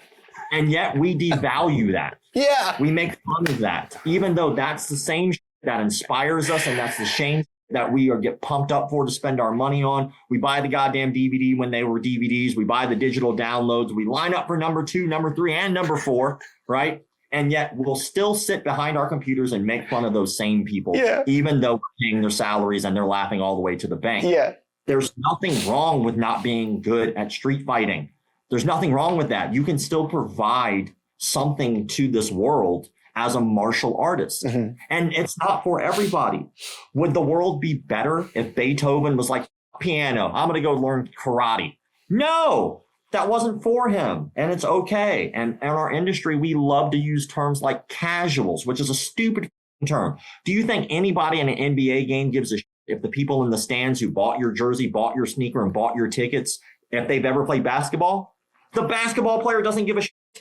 He loves those people because they pay a salary. But in martial arts, if you are a casual, you don't ever train, but you love Ronda Rousey or Conor McGregor, oh, you're a casual, you don't know what you're talking about. Who gives a Yeah. Who cares? Yeah. Don't care. I don't give a shit. It just means that you happen to know more knowledge than another person, which is literally what the term sensei means. Yeah. You came before them. Yeah. So our industry is fucked because of that thinking. And that's why our industry is so fragmented. That's why our industry is surrounded by companies that don't financially do well. That's why fighters aren't getting paid very well. Ultimately, it's because we keep shitting on ourselves. We don't need to do that. A lot of that toxicity comes from the MMA crowd too, I find. It comes from all. And honestly, everyone, this has been argued about since the person who said, well, who would win, Tyson or Bruce Lee? Okay. Again, everybody has always said, I can take a hit better than you. I always, because I show a lot of weird martial arts systems. I always go into everything I film with the knowledge I remind myself, the audience is my dad can beat up your dad. You know what I mean? And it's 100%. That's his audience too, though. Well, yeah, and that's your audience too. McDojo is pointing out the flaws. Yeah. In some of the idiots out there in the industry, but again, it's a herd of people that it's the same industry. My point is like you're not going to make everyone happy, and there's a butt for every seat. But like, I'm considering doing a video on. Are you familiar with the concept of endemics? Where it's basically like the terrain, the turf sort of dictated how the system would be. Like I got a video about salat coming out, this unique form of Indo-Dutch salat coming out. And he was talking about, we have these weird stances because this system comes from rice paddies and marshlands. That's why it looks that way. And then we started talking about boxing. The Queensberry boxing looks so stupid to us now because they weren't really throwing headshots. They didn't have the shell. They were like this because they're delivering body shots. Like every system has its endemic. But it's endemic for the area, right? But for the area. It's like Krav. Well, there's grenade defense. But you would not have MMA mixed martial arts if you didn't have the older traditional martial arts to mix. Am I wrong saying that? I mean, well, we want to put labels on stuff. Everything actually birthed from one thing where someone picked up a rock or someone picked up a stick and then someone said, stick, and punched them. Yeah. But anyway, that's my TED talk for the day. Well, I think that we're in something special. Like, I really think that when we look back, like when we're old as fuck, which I'm getting there. But I think if you look, 40 years old, 40 years. Well, and I'm pretty sure I won't be around in 30 or 40 years. So I'm pretty sure this is my midlife crisis right here. I'm hoping. God, I'm rooting for more neck tattoos. And I think we've been in a renaissance since 1993 when it comes to martial arts. I think we're in a beautiful time of martial arts because I think we're in a time of growth and adapt. The landscape is adapting to basically what happened in 93. When the UFC hit in 1993, it was basically like throwing a big rock at a pond. Yeah. And it shook things up. Yeah. And that ripple is still being affected today. Uh-huh. And because of that, you will get all of these martial arts systems that were put on the stage, at least in the United States. And it was like, look at what these can do in a realistic situation. And back in the day, it was literally their catchphrase was as real as it gets. That was their original. It wasn't even called MMA then. It was called NHB. Yeah. And so because of that, you get all of these different martial arts that have to adapt or die. Yeah. Like if you look at the martial arts that aren't doing well, they're the martial arts that did not decide to adapt. And so like if you look at like Aikido, for instance, why do people keep shitting on Aikido? Well, a lot of Aikido techniques are based off of a time when those techniques were applicable to them for that time. Yeah. But even then, people are like, yeah, this is if a guy attacks you with a sword. There are videos of O Sensei knocking people out with his mind. Mm-hmm. Right. Mm-hmm. So of course there's some horse shit in there. Is all Aikido nonsense? No, like there's some things that come full circle. Like a lot of guys now who are doing jujitsu, they'll start going for wrist locks now. And a lot of those wrist locks, where do you get art that was based a lot on wrist locks? Well, you get a lot of Aikido wrist locks that transfer over. So there's some good in most martial arts, but if you look at Taekwondo, it's adapted. How many UFC champions were Taekwondo black belts? I can count at least 16. Right. How many karate guys were UFC champions? I mean, we can GSP, Lyoto Machida. I mean, Stephen Thompson never got to be a title holder, but goddamn it, he was good. Like there's a lot of karate guys who adapted their art. Michael Venom Page is a great example when he crushed Cyborg's face with that flying knee. Mm-hmm. He did that with point karate technique. That was Point Karate 101. Back out, create the space, make them overreach, and make them pay with one shot. And he did that beautifully, right? So like these arts are evolving. And now we're in a time where you could literally go the equivalent of, I want to go paint with Rembrandt. Oh, that posting a seminar on Tuesday, right? Eddie Bravo, you can just go train with him, and he invented an entire system. Well, that's right. Jiu-jitsu really didn't. Jiu-jitsu and wrestling were kind of looked at as like, I was a wrestler for my whole life, and jiu-jitsu, those are times before UFC, we were looked at as like, oh, those are the guys that roll around and touch each other. Yeah. Yeah, that's just big. Yeah, it's good. But then when you saw them go into the ring, and they're like, oh, wow, they're doing good. Yeah. So that was the rebirth of, because again, when I wrestled in high school, my team was small, and we built it because we built a following. But wrestling wasn't the popular thing in the early 90s and 80s. It was like, why the you guys like, do you do the people's elbow? Do you do this stuff? And and jiu-jitsu was the same thing. Jiu-jitsu was unheard of. You've heard of judo, you've heard of karate, taekwondo because of the movies and all the stuff that brought them out. But grappling was a forgotten art. Yeah. Until UFC brought it into the limelight and said, hey, this is actually some of the oldest, best stuff you can actually do. Yeah. Is this. And that was a rebirth because of it. Well, I got a question for both of you guys, because you guys would know better than me. You mentioned 1993 did a lot for this thing we do. La Cosa Nostra here over here. La Cosa Nostra, whatever. I have this idea in my head that actually martial arts died. It was reborn, but it didn't. It does not have the same steam that it had back in the 80s, 90s, and early 2000s. And hear me out. You guys would know this better than me. I did some deep research, and I have found that less kids are now doing martial arts. What do you guys think of that? Do you think that's true? Do you think it's not? I mean, you guys have both run schools before, so you would know. Like, I feel like it's all, like, even my YouTube demographics, I have nobody, not I want to say nobody, but hardly anyone under the age of 25. Birth of the internet. I don't know. Again, Karate Kid films, the Teenage Mutant Ninja Turtles, all these movies that the one that did was Korea for Taekwondo. It was the U.S. team versus the Korean team with the guy with the pad. Oh, Best of the Best was dope. Dude, yeah, so we're talking movies. These are what launched us, and that's why we went searching this stuff out. Bloodsport. So these were all movies, mainstream movies that popularized. Jacob Brezza, who did all the fight choreography, you've met the man. Mm-hmm. So the 80s, 90s genre of fight movies, you know the guy. I train with him all the time. Mm-hmm. But they haven't changed. So, but the internet now brings you reality. So where you saw fights and you're like, this was cool. Now, when you saw Red Asphalt, they're like, someone really dies in Red Asphalt. Now you see films where blood's spraying everywhere and they're just desensitized, and you can watch and you can learn by looking. When I was in school, there was no phone. I went to the library for information. I had to Xerox.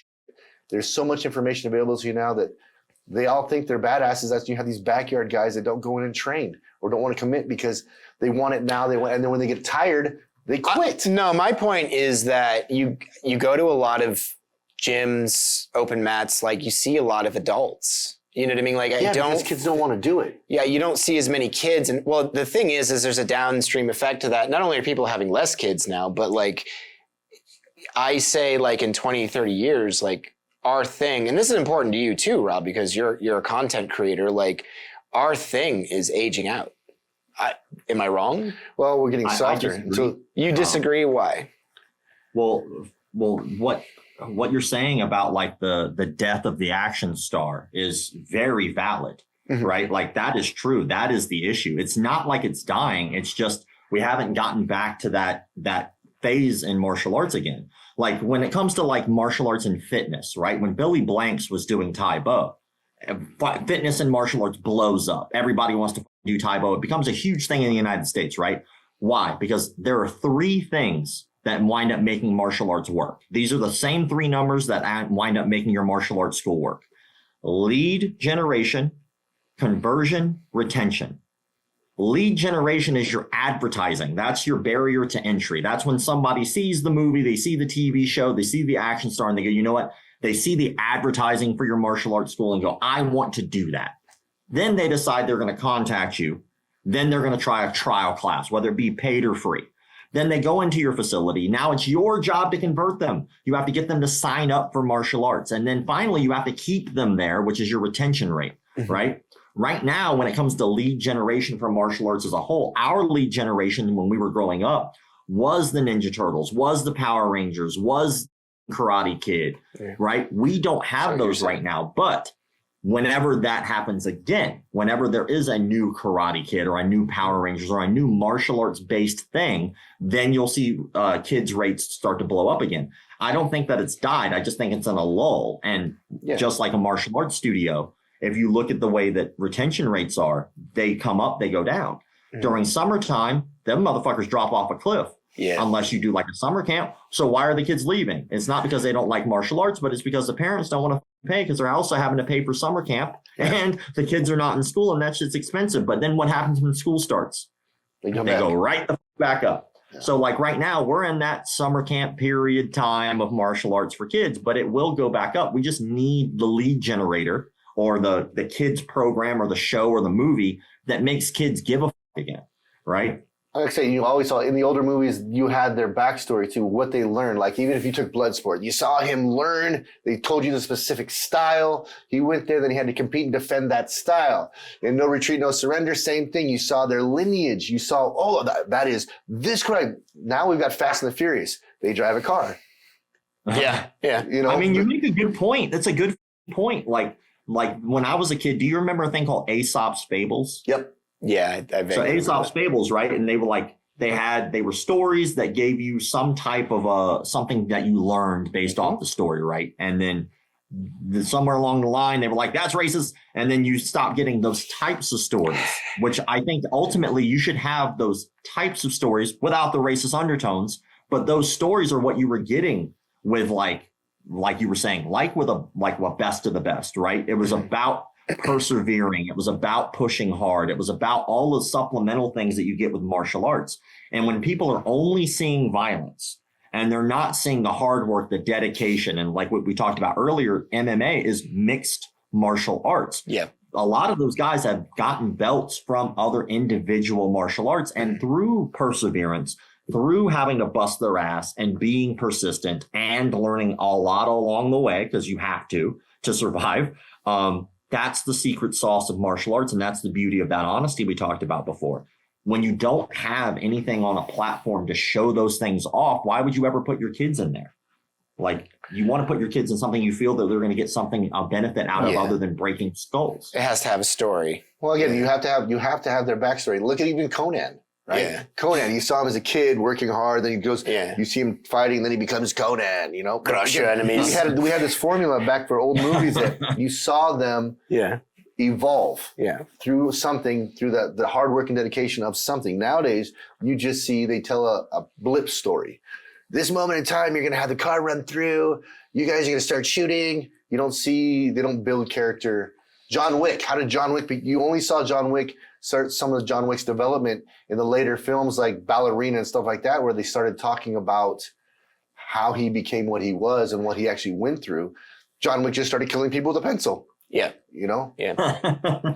Well, and I might be completely, out of line here, but I sometimes, like, don't get me wrong, MMA is, in this current time, probably one of the most effective forms of martial arts, especially if you want to maybe learn self-defense. But like, I feel like a lot of these MMA guys sort of scare off the youths, as you will, from like joining a Taekwondo or a karate, because it's too woo-woo or whatever you would want to call it. Like, but I think like a lot of the old heads you see now in gyms, I know several of them that are like, oh yeah, I did several years as a kid in karate and Taekwondo and continued it. And then I moved on to this new MMA thing. Like, I wonder if like the next generation is going to feel that because there's so many badasses now doing MMA that they're going to feel like that goal's unattainable. I could be completely out of line. I think Gen Z, the current generations are soft. I'm sorry.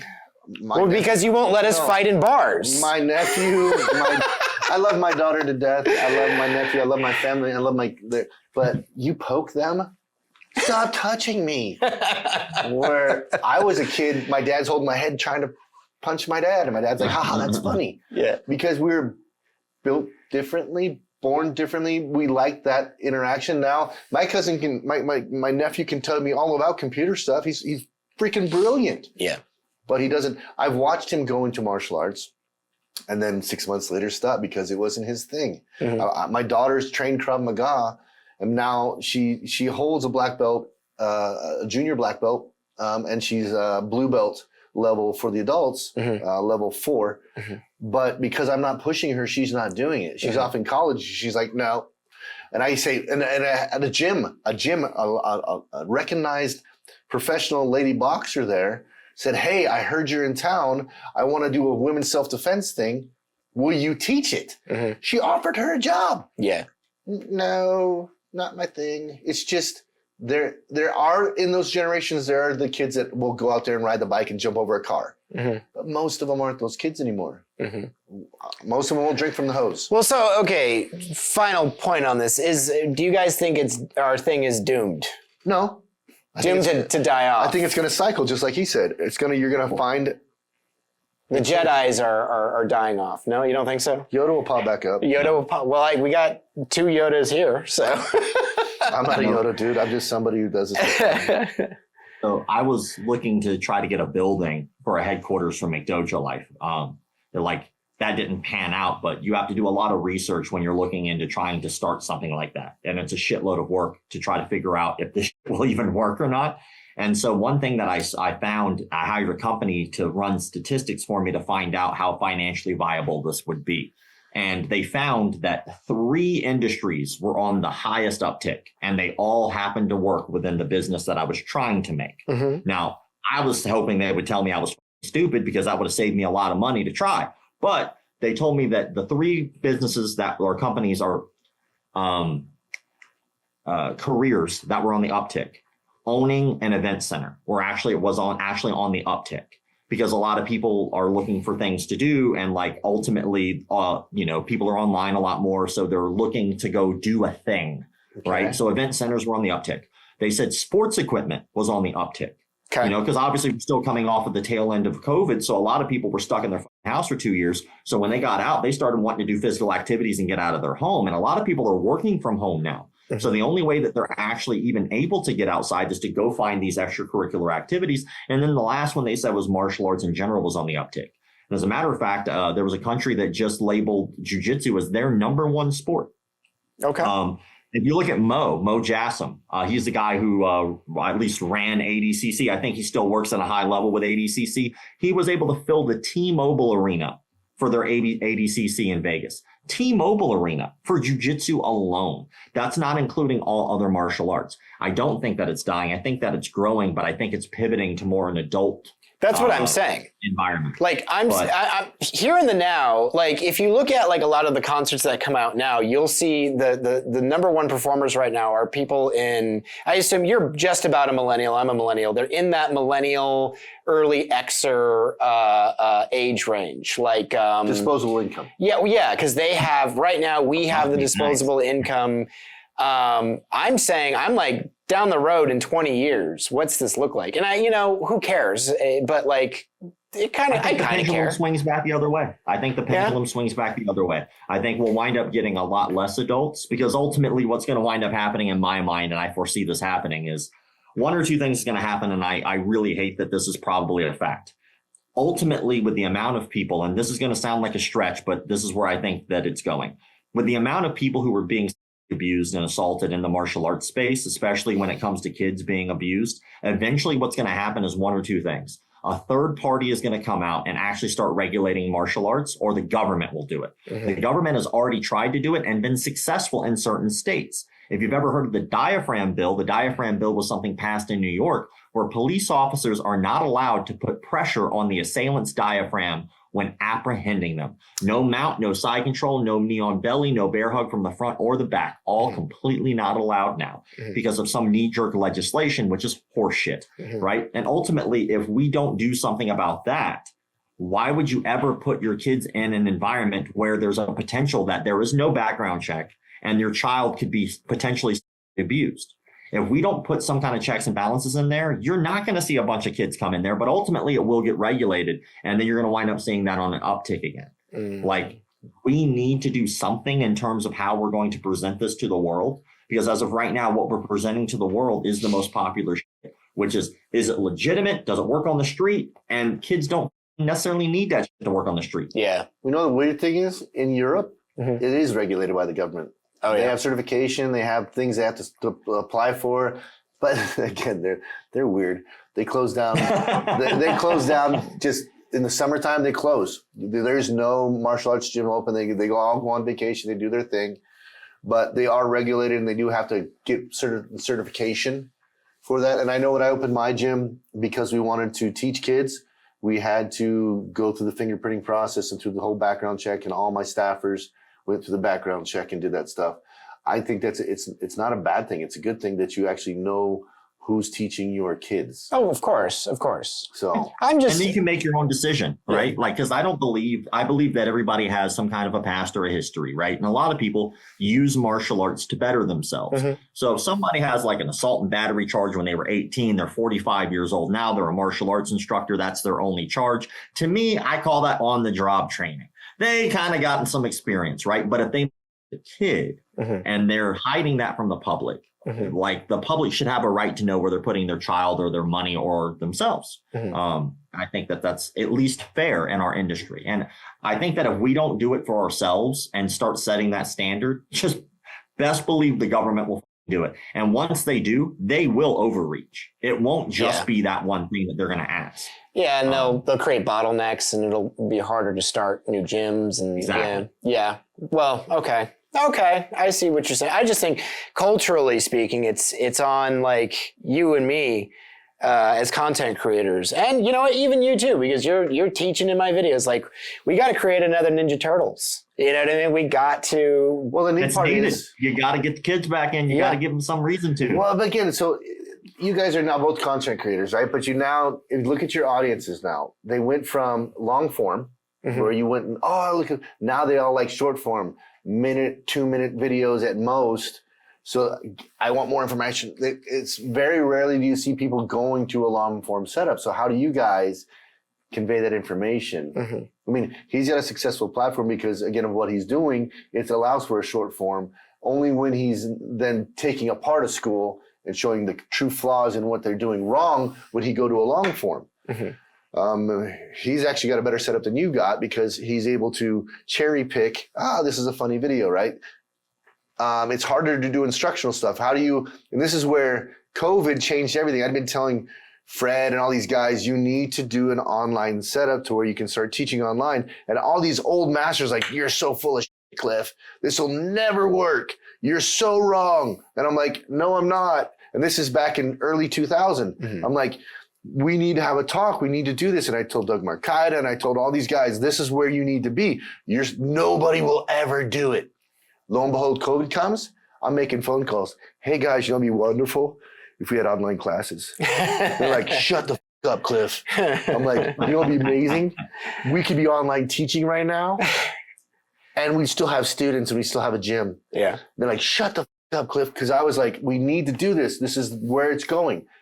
And all the old dogs are like, nope, you're wrong.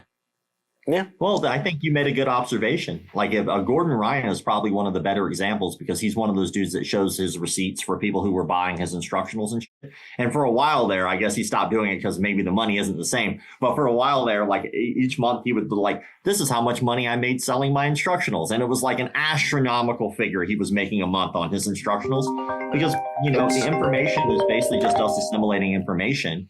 You know, like I remember the first time I ever did any type of like grappling ever.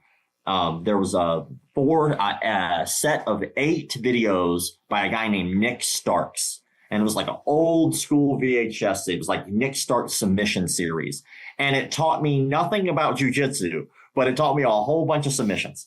It's like, I don't know how to keep a position. I don't know how to transition. I can't get out of any of this.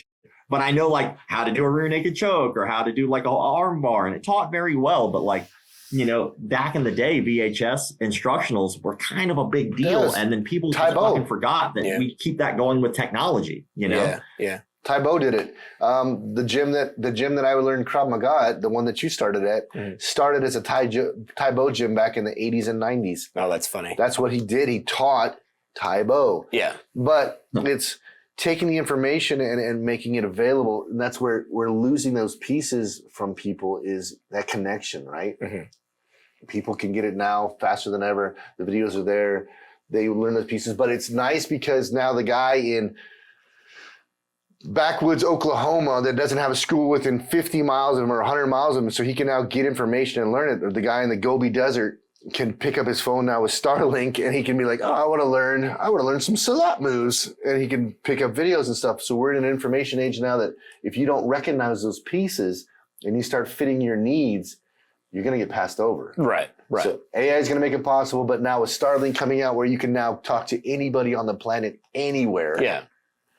It's a race to see who can get their information first. Mm-hmm. Yeah. That's why No Retreat, No Surrender, Korea, Taekwondo did so amazing. If you look at the numbers after that movie was released, Karate Kid, you took karate, you know, when you looked at some Kung Fu movies, like Bruce Lee movies, the surge when those movies come out for that style of martial arts, because they did a good job branding it, we just have to figure that out again. Yeah. You're mentioning the Kung Fu thing. There was actually a thing back then called the Kung Fu craze. It was like a huge deal. Like Kung Fu theaters would do like the double features and shit.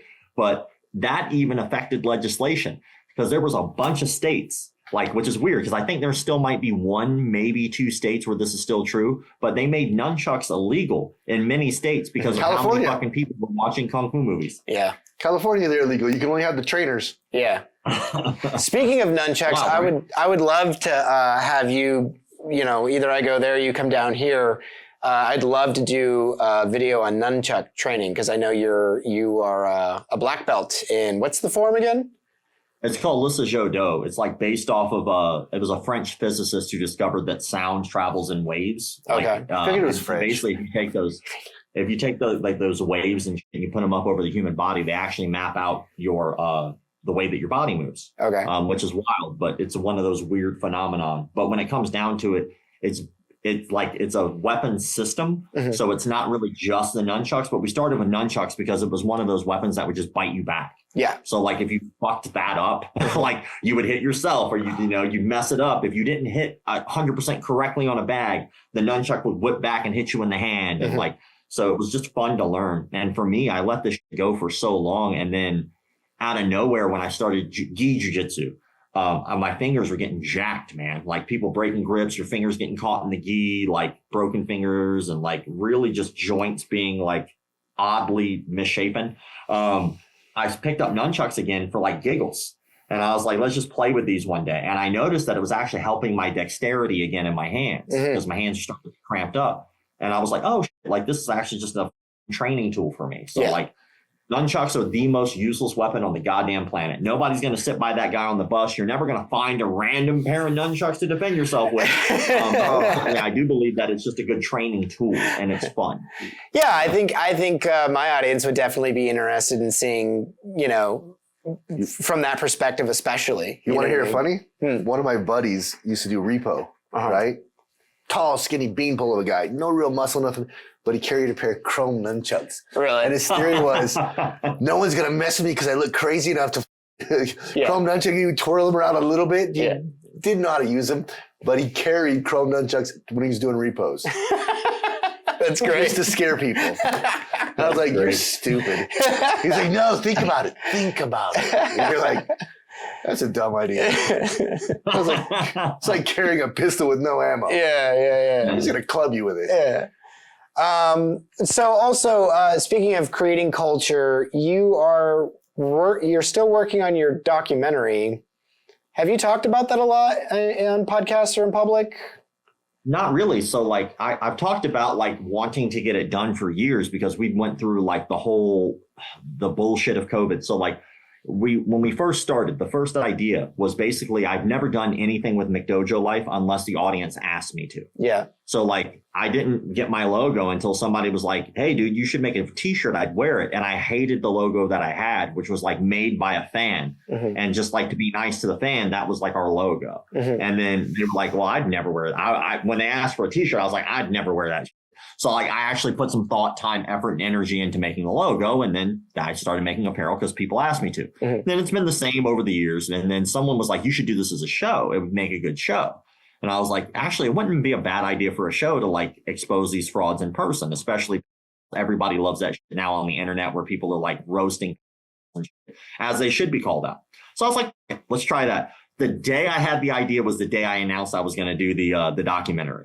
Really? I was like, I'm going to go ahead and timestamp myself so that way I have to do it. Yeah. Which, in hindsight, great thought, terrible idea. Yeah. So like I wind up like doing it, and then I reached out to Master Ken. I'm sure you guys are familiar with Master Ken. Oh, of course. Yes. Yeah, and so he legitimately went to film school. He's a legitimate actor. He's actually a fantastic director. He's a good martial artist. I was like, hey, would you be willing to direct this movie for me? And he said no, but at the time he was working on his own movie. So like which he came out with, Cop versus Bad Guy, I think. Okay.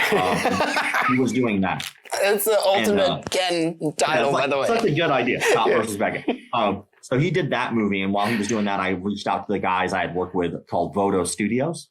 They did a thing called Mexican martial arts, and it was like Master Jesse, this like old school Cholo martial arts master, but their video quality, seen their stuff, beautiful.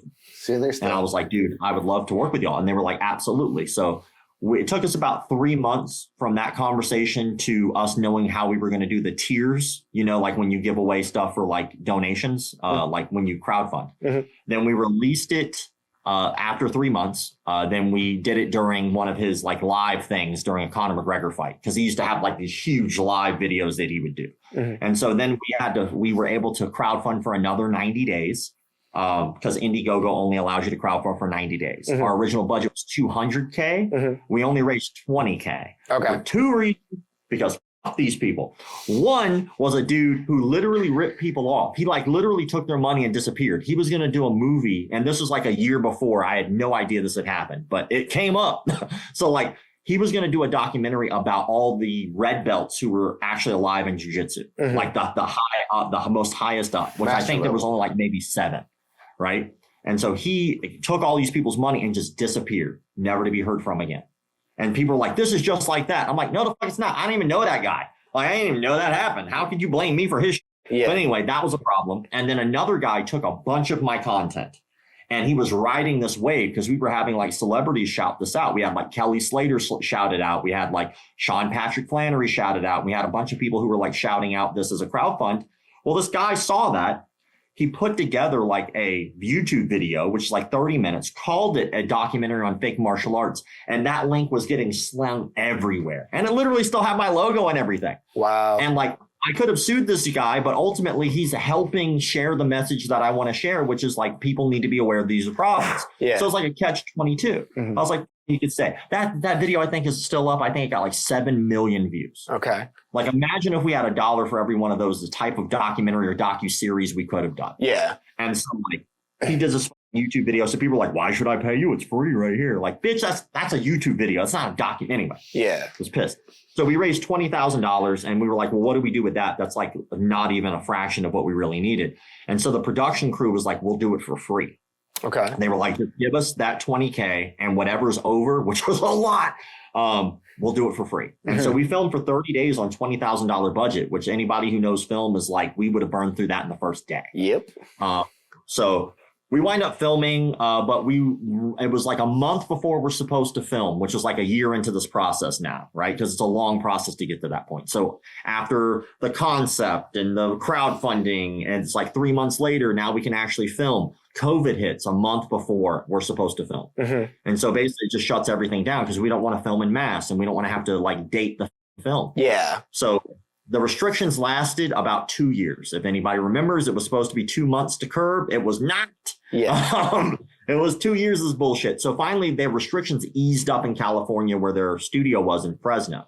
So I drive my ass across the country. We film for 30 days. And then for another 90 days, we edit. And then during that editing process, very quickly realized these guys are really shitty at editing a movie. Like, this is terrible. I wouldn't watch it. And I made it. And they know they're shitty. I love you, Alex, but you suck at editing movies. He still works with me. Wow. Okay. But so I reached out to a buddy of mine. His name's Jonathan Sadowski. Jonathan Sadowski is a producer and actor in Hollywood. He's also a martial arts fan, and he boxes and shit. He was in a movie called The Goods, Jeremy Piven movie, like really like comedic thing. He did a movie called 8-Bit Christmas. but he's been in the industry for a while. So he was like, you know what? I got a director that you might want to talk to. He can help you with your problem. And so he got me in touch with a guy named Adam Wood, who's an Emmy award-winning editor, and has directed some pretty good documentaries. One's called Haval, which is dope. It's about a dude who was a mercenary who became actor and then went back to being a mercenary again. But it's a documentary. It's a real person. So like, wind up getting him. He makes a trailer in the first like day. I was like, dude, this movie would be awesome. And so I talked to my team. We wind up hiring him as a director. That also gave us an entertainment lawyer, thank God, because we need him badly. Yeah. So then we were like, well, let's crowdfund this thing. Or let's get a real budget. Let's put this together and make this a real movie. He's like, what you have right now is great, but you really need a real budget if you want to make a real movie. And so he was like, take this, let's make a sizzle reel, which is a trailer for a movie that doesn't exist, and pitch it.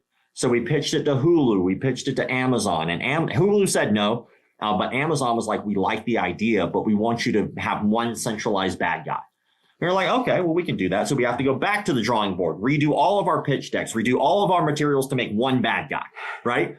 During this time, there's this company, I can't say their name because of a piece of paper I had to sign. That's an NDA.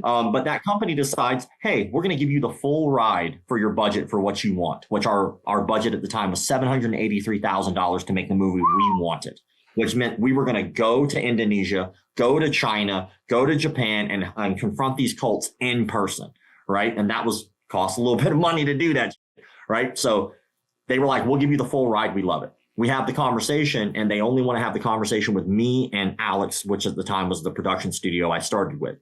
And my director was like, they're going to fire me.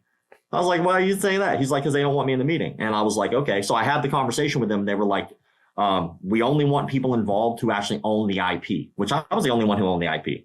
So I was like, okay, hold that thought. I went back and put every one of my team as part owner of the IP so they couldn't be fired. You're not going to fire my team. Especially at this point, since we were already in for 4 years, I gave them all the percentage of the company. So now you can't fire them. Let's have a conversation. And then for a year of negotiating, because it's almost $1 million, you're going to negotiate. But over a year of that bullshit, they were shady as they wanted us to change the entire vision of the movie, even though they loved it. They just wanted to buy the IP. They were trying to make it about absentee fatherism, which is stupid because the movie, like none of this is about absentee fatherism. And they also were trying to fire my entire team except me. Obviously, we stopped that very quickly. And then they tried to bribe me after I said no. They were like, we're going to give you an extra $80,000 signing bonus if you do this on top of your $80,000 that you'll make from the movie and whatever you make for selling it. So I basically turned down probably like a $400,000 deal because they were just trying to buy it and on it. Like, no, you can't buy me. Suck it. So then we wind up getting to the point where it was like after a year of negotiating, I was like, we're done. We just backed out. So then we were at square one. Like we had a conversation with Jocko Willink. Thank you, Jocko. He is now executive producer of our film. I went up to Victory Martial Arts before the burn down, and I think they rebuilt it.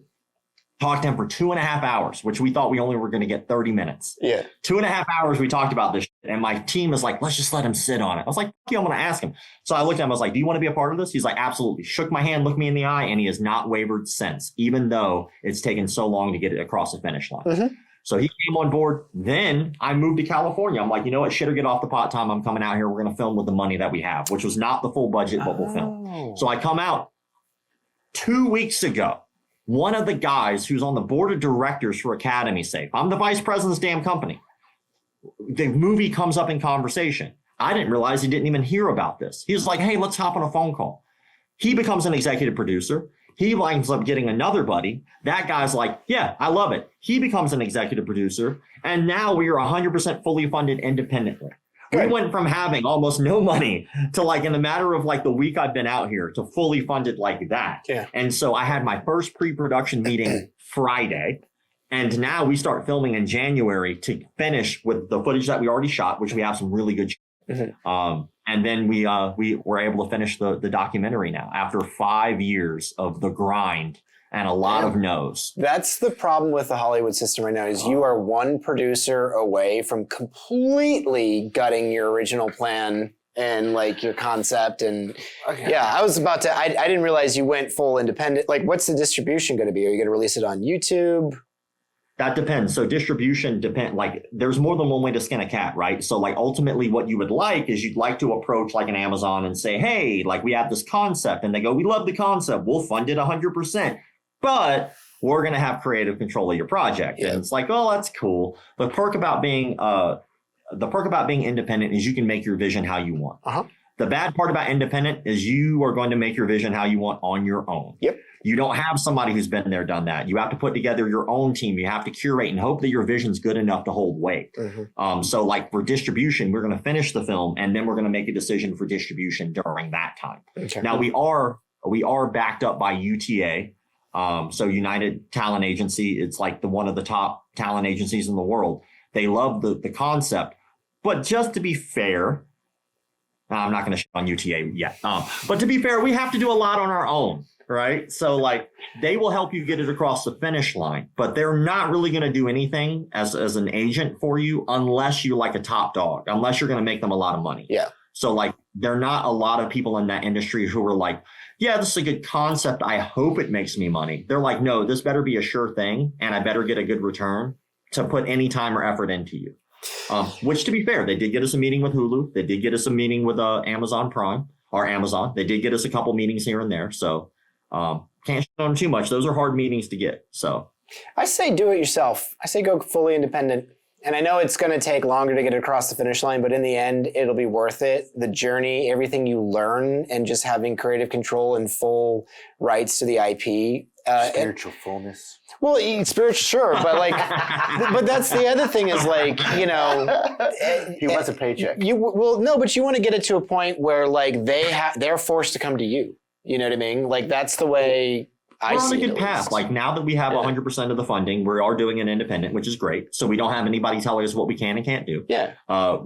We can push the envelope in a way that we wouldn't have ever been able to do through a studio. Uh-huh. And then after we've made it, then we can approach for like going to take it to film festivals. We can take it to see if we can get some awards. Can I tell you guys one thing we already filmed?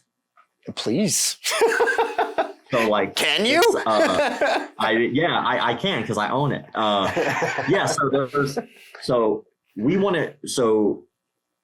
We don't want to do a talking head documentary. I've never wanted to do that. I find most of them are boring. Yeah. Where someone's sitting and talking, and then there's a clip of like something that potentially could have happened, and then they sit and talk. I hate that.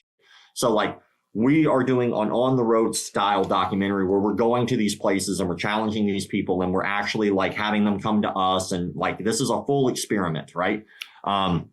So one of the first experiments with our 20K, we knew what we wanted right off the bat, which was we wanted them to teach a seminar. I want one of the frauds to come in and I want to hear word for word.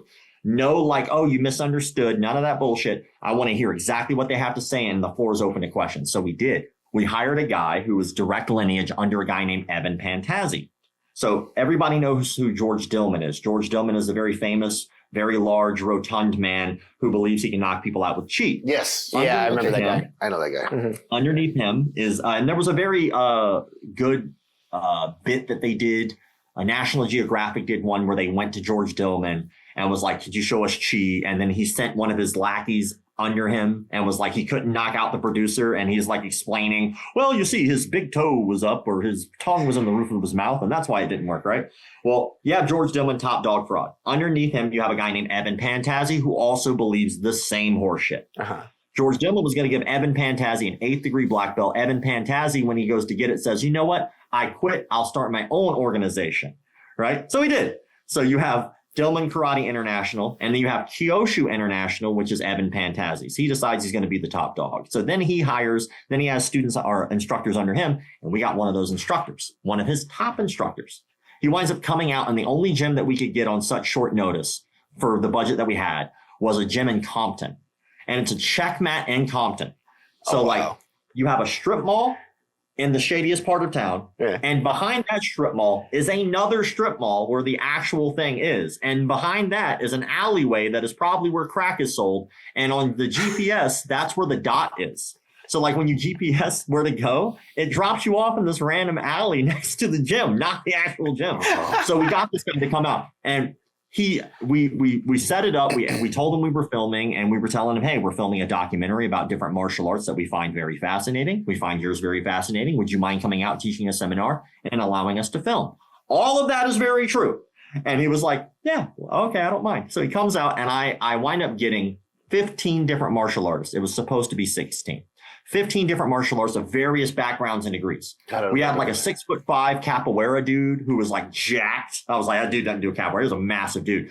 We had like a 4'11" Krav Maga instructor chick. We had one of Andre Galvo's now black belt chicks, Heather, who's a high level competitor.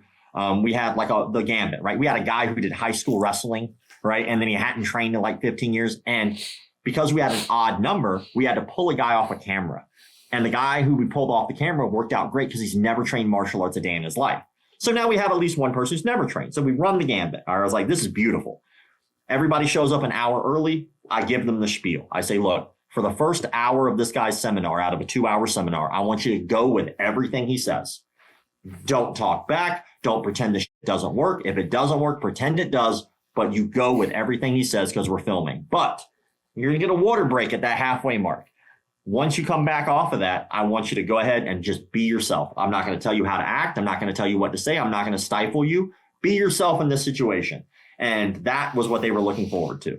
First hour, he's teaching us horse shit, right? Like the majority of it, he was like, you know, after you hit this pressure point here, it's going to hurt, which it doesn't feel good when I just let you jab your elbow into my arm, but it's not going to stop me in a fight. He's like, what you want to do to recover is just move your arm this way and this motion, go with the direction of the blood flow. And in my head, I'm like, blood flows both ways. Genius. That's not how blood works. If it only went one way, you die. That's the stupidest shit I've ever heard, but didn't say anything. So then the hour's over and hands start shooting up in the air. Now, keep in mind this first hour, none of us are sweating, which is a big red flag in a martial arts seminar. We have not moved enough to actually cause a sweat. And he was in a white shirt. As soon as hands start raising, they're asking basic, genuine, regular questions that you would get at any seminar. If you've ever taught a seminar, you're going to get some questions, right? And the smallest lady there was like, how could this ever work against this guy, pointing at the 6'5" capoeira dude? And he's like, oh, her words were, how could you teach this to women? Which is like, he took it as, oh, I do teach this to women, because he hadn't been grilled yet. Yeah. So he didn't know that he was about to be like completely grilled by this mob. Hands start raising, start asking basic questions he doesn't have answers to, and he's profusely sweating through this white shirt, which is hilarious, and it looks good on camera. So then I was like, oh, he's not going to be able to finish to get to the good stuff. I want to get to the chi power stuff, right? So I was like, all right, let's stop. Let's go ahead and get back to the seminar, everybody, and then we'll do questions and answers after. I don't want to stop his seminar for these questions, okay? And he was like, yeah, what do you guys want to see? And someone in the back, which is the gold, goes, what about a knife defense? And he gets so excited. And he goes over to his bag and he pulls out a rubber training knife and he hands it to the only person in the room who's never trained, our camera guy. God. And he doesn't know that guy's our camera guy. And he doesn't know he's the only person in the room who's never trained. It just worked that way. And then he asks the crowd again, what kind of defense would you like to see? And someone in the back goes, what about an upward prison shank? He goes, okay, stab me. And our guy goes to upward stab him, and he's trying to do this downward X block using the back of his knuckles to try to hit pressure points in the guy's arm in order to disarm the guy with pressure points. So he gets stabbed 15 times during that demonstration, right? So then a guy in the audience, a friend of mine, his name's Matt. He runs a company called Epic Roll, which is a jiu-jitsu brand. I called him out. I was like, you got to be a part of this. You'll love it, right? So he stands up, and now everybody in this time is just saying what they want to say. So he's like, wouldn't this work better? Does a 2-on-1 grip on the knife arm and says, now try to stab me. And the guy cannot stab my friend Matt. Clearly the better option, right? So like, you got stabbed, he didn't get stabbed. I mean, if I had to pick, I'm picking the guy who didn't get stabbed. But the guy who's teaching the class, after getting stabbed, mind you, goes, no, that's not what you want to do. Because where do you go from there? And in my mind, I'm going, not get stabbed. I'll stand here as long as I need to, as long as I don't get stabbed. But he's like, what you want to do? And mid-monologue, bum rushes the guy with the knife, scares the shit out of him. One, he's never trained, and who the f does that, right? So mid-monologue, just bum rushes him and gets him in a body lock, right? And so the guy freezes, fair enough, right? But he gets the far arm. So he's trapped the far arm, but the knife arm was the near arm. Yeah. And he doesn't trap it. So he starts monologuing to the class. He's like, as you can clearly see, I have complete control of the assailant, and there's nothing that he can do. Well, he's our camera guy. He knows our mission. So he's pretending to stab him while he's talking, doesn't touch him to like interrupt the conversation. So he's moving him around the room. You can clearly see. So he doesn't feel the arm doing this. And so we've timed it. He got stabbed 48 times during that monologue. And here's where the gold and the sad part comes up. The same guy who was talking all this shit, the knife thing, the upward prison shank, he goes, hey, what happens if you get stabbed in the back? A fair question for a guy getting stabbed in the back. He goes, well, if you don't see the blood, it's not that bad. That was his honest answer to who he thought were paying customers for a seminar. If you don't see the blood, it's not that bad. Bitch, yes, it is. Yes, it is that bad. Like, what are you talking about? So, like, we got that all on film. It's a beautiful piece of footage. He gets double-legged during this because someone wanted a double-leg defense demonstration. He's like, drop your elbows on their back like this. And the guy's like, can I try? He's like, yeah, come on up. So confident. And the guy who had done high school wrestling, right, comes up and he does a double leg wrong. Mm-hmm. So like when he comes to do it, he drops his back knee. So he's just kind of dead in the water and still double legs him, tabletops him, and dumps him in the corner. Like, meanwhile, slap, slap, slap, poke, poke, poke, all the way until he gets dumped on his head. And so we have some pretty good footage so far, but it's going to get better as time goes on too, because now we have legit backing, legit financial backing. Wow. It's pretty fun. So the guy knows he's being filmed, obviously, right? Like you have. No, he doesn't know he's being filmed that way. Yeah, well, he doesn't know he's in a McDojo documentary, which it's so funny that he doesn't recognize you too, right? Isn't that kind of funny that he didn't recognize Rob? But like, I got one of them faces. You know? It's kind of hard to miss this. So you basically came to him under the guise like, hey, we really like what you do. We want to. No, never said that. You just never said, told him that. I'm going to film your seminar. Just said we'd like to do a seminar. We told him. Okay. We were doing a documentary about different martial arts that we find fascinating, which we are, and we do. We would love to film you and have you be a part of that documentary, which we do, and we did. That's great. So no misleading information is just very, very obscure. We find it fascinating. At no point in time did I ever tell him I think his is the best thing since sliced bread. At no point in time, like, and that's kind of like the interesting part about like when you deal with people like this. It's like ultimately the 90% of the job is when you're talking to someone who is a rapist or somebody who believes that they have magical abilities. You don't tell them you think that they're a piece of shit. Yeah. Like you don't need to tell them that there's really all that does is antagonize things. Yeah. What you do is you just ask questions. Mm-hmm. Hey, could you tell me a little bit about this? Talk to me about that. Mm-hmm. They themselves will do all the work, because what most people misunderstand is in the stuff that is the real weird, like the culty mind power stuff.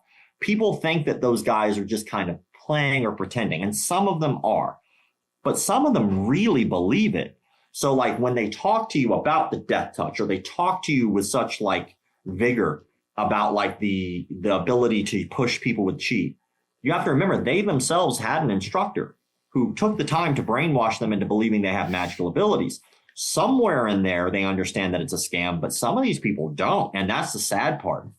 Yeah. Okay. Interesting. Well, again, it's like, if you've ever trained martial arts for a period of time, right? We know that when a guy does this punch, you react because you've got to be a good uke, right? So you kind of get, and it's just over time, you just get inundated with that piece that you just eventually... You get the Stockholm syndrome. No, you just drink the Kool-Aid, man. And I can understand that because, again, the worst person to have up there as you're demoing a move for the class is someone who's green because, okay, I need you to punch me. And then they do this crazy loopy punch. You're like, no. And then you feel like the guy from In Living Color. No, I need you to stab me like this. Which you feel retarded and stupid by saying those words. But when you're training a very specific, it happens in every class, every single time. And the most dangerous person to ever train with is someone who's been training for 6 months or a year, because they have enough to be dangerous, but not enough knowledge to stop. Yeah, no self-control. Yeah. So you had I'm a film guy, and these types of things always fascinate me. You had every guy there mic'd up, or how did that all work? No, he knew that there were cameras there. Like we had camera guys. He knew he was going to be filmed. Okay. So he had a boom mic, and like I can't remember if I was mic'd up or not, but the boom mic in that small space actually picked up most everything we needed. So that was pretty cool. Okay. But we did another experiment where I purposely taught people things that were absolutely 100% incorrect on purpose, who had never trained before, to see if they would fall for it. And they did, which was wild. I literally took 3 movies. So I did that on purpose because anybody could watch a movie, right? So like anybody could look at that movie and then look at how it's taught, pretend that they know how it works and teach it to people. Anybody could do that, right? And there's an example of a guy named James Heydrich. James Heydrich is in a state mental hospital in California. He was at one time considered the world's greatest psychic, and his martial arts classes were so big at one point that he had to teach them out of an airplane hangar. So he was a very good fraud, and he was busted on a show with the amazing Randy. He was showing that he could move pages of a telephone book with his mind. Yeah, that guy. Really a magic trick, right? But that ended his career very quickly because James Randi is awesome at what he did. Yeah. But that guy had a lot of issues. But really his martial arts training when he started was just watching Bruce Lee movies. And then he actually was fairly convincing because what he would do is he'd watch Bruce Lee do the high jump kick, right? That jump front kick that Bruce Lee was famous for. And he would just practice it until he naturally was actually not too bad at it. Mm-hmm. And so he fooled people back then with that because back then you didn't have to put anything to test. Yeah. Like, again, that 93 thing, right? Well, yeah. So once you started actually, so that's where you get the people with contact. Because again, I have so many people that this will work like an inside slap kick. I think is one of the stupidest things ever. Oh, I hate those. It's to defend a knife. Bullshit. Yeah. But these are the moves that are out there because they're filler or fluff for a martial arts style. There's a lot of moves out there. You're just like that'll, and I'm the guy that goes that'll never work. And they're like, no, I swear it'll work. And I'm like, no, I'm like Rain Man when it comes to that. It's like there's no way the kinesiology on that works. Mm-hmm. It just won't go. Mm-hmm. And then I piss the teacher off and then I get hit. Just what happens. That's great. But I have a problem shutting my mouth. I'm not shutting my mouth when I see something, and I would just. I'm sorry that does. Why would you do that? Yeah. It makes no sense. Yeah. And so I'm that guy, and I'm the guy. That's why I look like this because I get hit a lot. So for this first filming, was this guy a no-touch guy, or was he? What was his form? What was his style? So he's a part of a style called Kyoshu Jitsu. Okay. So Kyoshu Jitsu is like George Dillman was the one who made it famous, but like. There was an instructor who taught Dillman this supposedly, but that instructor has like letters saying that he denounced Dillman, even though he was in Black Belt magazine articles with Dillman. It's a really weird thing that basically once someone gets called a fraud, everybody around them is like, hey, I don't know that guy. Like, y'all were hanging out on the weekend. This is a photo of y'all at a barbecue. You can't say you didn't know him. Like, but that's the thing is like when you look at these lineages, like certain lineages, they actually repair. So like, for instance, like if you look at like Sistema, like if you look at the guys who like start Sistema, like if you look at like a Mikhail Ryabko, or if you look at like a Vladimir Vasilov, right? Those two guys, like Vladimir put out a self-defense instructional video, which is on YouTube right now. It's literally called Psychic Self-Defense. And it's a whole hour-long video about how to use psychic abilities to defend yourself, right? Wow. That's no bullshit. It's online. He has videos of him pointing guns at himself during times. Like everybody knows, like things happen. You might flag somebody accidentally. It happens in self-defense, but he's like purposely like, I'm putting my hand in front of the gun. Hey, look, there's a gun. Like that. Like how's a good way to blow your hand off? But like there's things like that, right? But then you have Mikhail who also does like these energy power things. Then you have guys who are like the guy under Mikhail. Ironically enough, Mikhail dies of cancer, right? Which I'm not shitting on that guy for that. That's horrible. I hate to have that happen to anybody. That's a shitty way to go, right? But the guy under him, a direct lineage link, his next guy in line, that guy claims that he could cure diseases through psychic abilities and teaches this to people and charges this to people. But his master died. If you have that ability, don't you think you probably should have cured your homie? Of course you can't do that. That's nonsensical, but like these cognitive dissonance happen. But then as lineage goes on, sometimes you get people who are like, you know what? There's value here. I don't believe in the psychic crap. I don't believe you should point handguns at yourself that are like, they believe that. But then they all of a sudden go, you know what? Let's steer the ship in a better direction because I can see people shitting on this and I love this. Yeah. And like, those are what you hope for. Yeah. Right. And like that happens. But then you have the opposite. Like, I believe that sometimes the cult leader makes the cult, but sometimes I believe the cult sometimes makes the leader. Okay. And people will sometimes put people on such a high pedestal that they start drinking their own Kool-Aid. Mm-hmm. And I think that probably was what may have happened to Seagal. I think that he probably was already maybe an egotistical, maybe, right? But I think that when he started to become launched into superstardom, I think there wasn't a lot of people around him saying, maybe you probably should stop bringing these girls into your trailer because you keep getting accused of rape. No one tells him this. And so what happens is, unfortunately, he keeps getting accused and, like he does these mic rips and stuff like that. I don't think necessarily he went out to be that way. Like his first several movies were awesome, right? Who doesn't like Under Siege, right? He was an action star, right? But that's a hard place to be. Being a celebrity and action star in that time frame, there was like 5 of those dudes, right? You had Jean-Claude Van Damme, you had Arnold, right? You had Steven Seagal, you had Jean-Claude Van Damme, you had Chuck Norris, right? There wasn't a lot of action stars back then. And so that's a lot to take in. Yeah. That's a lot for anybody. I had a friend who actually trained under Seagal before he became a movie star. And he was actually in the Aikido world. At the start, he had a pretty good reputation. He was apparently really, really good, but then he started, I guess, drinking his own Kool-Aid because the stuff that when he started out, they were like, oh my God, this guy's a really good for being a white guy and being as good as he was. And he was teaching classes and they recognized it. And then all of a sudden things went sideways. Yeah. Because my friend speaks highly of his early stuff. He's like, he's like, that's this and this and oh my God, because I don't do Aikido, but I do wrestling and grappling. He's like, that's just like this. And he likes to correlate the two. Yeah. And so I hear this all the time. Great. But I mean, and that's an example of where I feel the people in his circle let him down. Because I feel like when you have people in your circle who don't care how famous you are, they'll still check you. I don't feel like he really had that because who's going to be like, well, Steven, if I tell Steven this, I'm not going to be able to go to this party. I'm not going to be able to hang out. I'm not going to be in the inner circle. There's a chance of that. And that, unfortunately, is the people pushing him. And then so who's telling you you're wrong? Right. George Dillman, I believe, had the same thing. Because if you look at George Dillman when he first started, people rave about how he actually was good at tournaments. He would actually go and compete. Now, then all of a sudden, he somehow decided that he was going to knock people out with his mind. And no one said, no, the fuck you can't.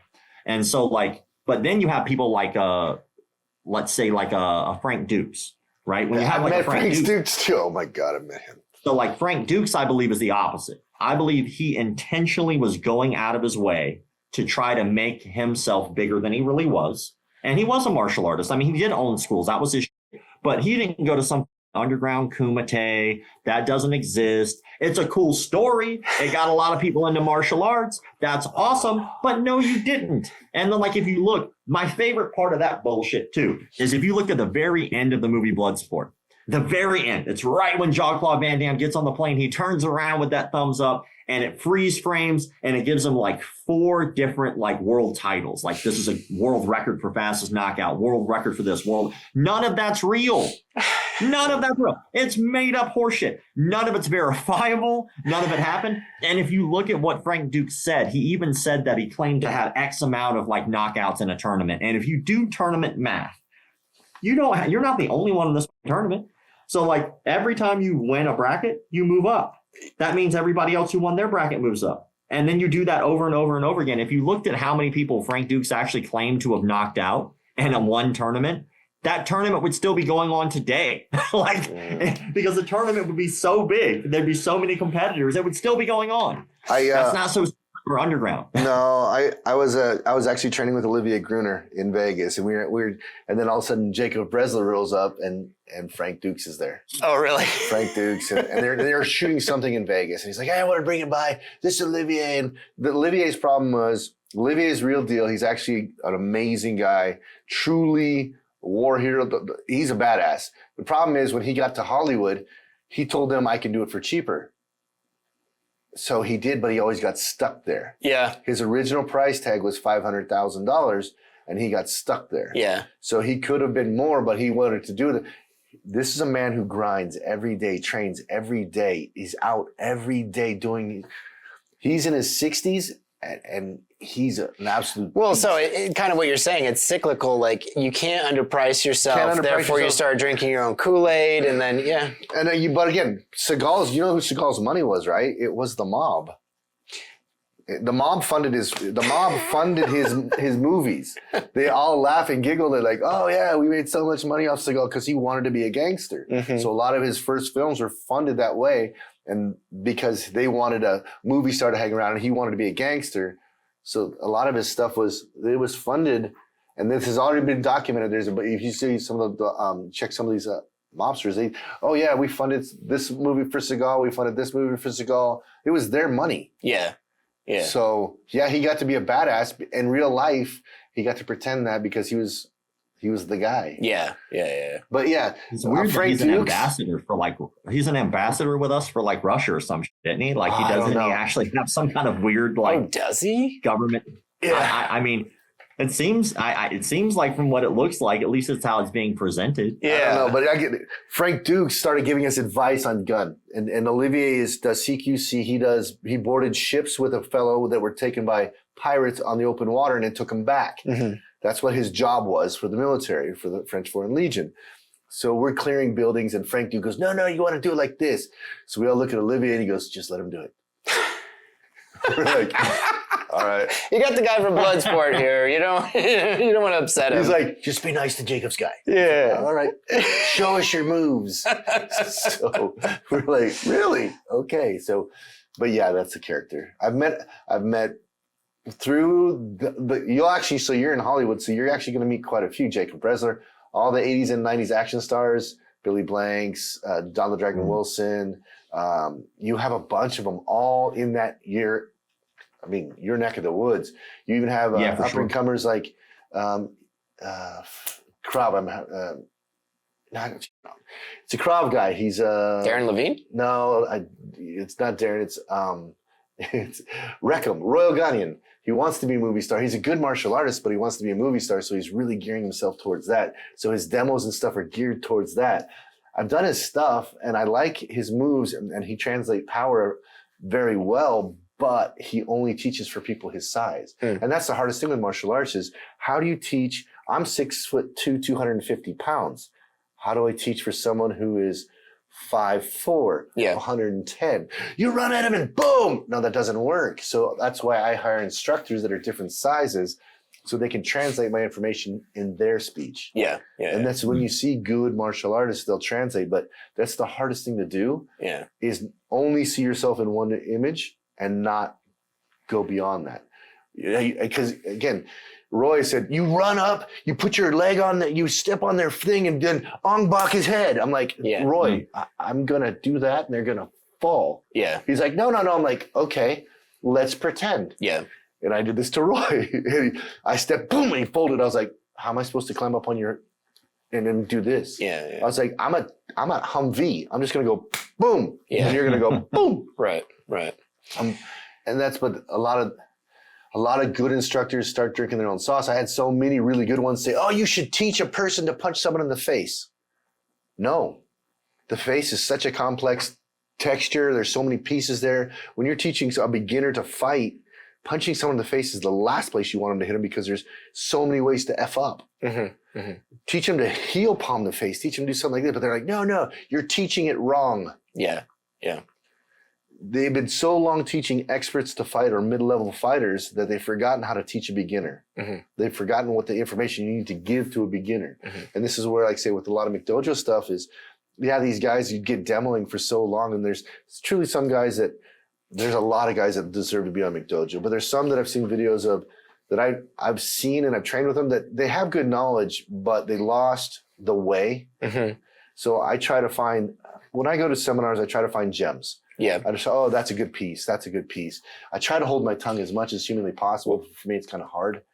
I don't understand how this guy you're talking about, though, I don't understand how he'd be willing to do, I just... No touch? Oh, that'd be I don't understand why he'd want to do a seminar. Like, I don't understand the guy. I don't understand that. And I guess that's probably like half of your premise, Rob, is like, how do you possibly believe, like, how would you feel comfortable showing this to people, you know?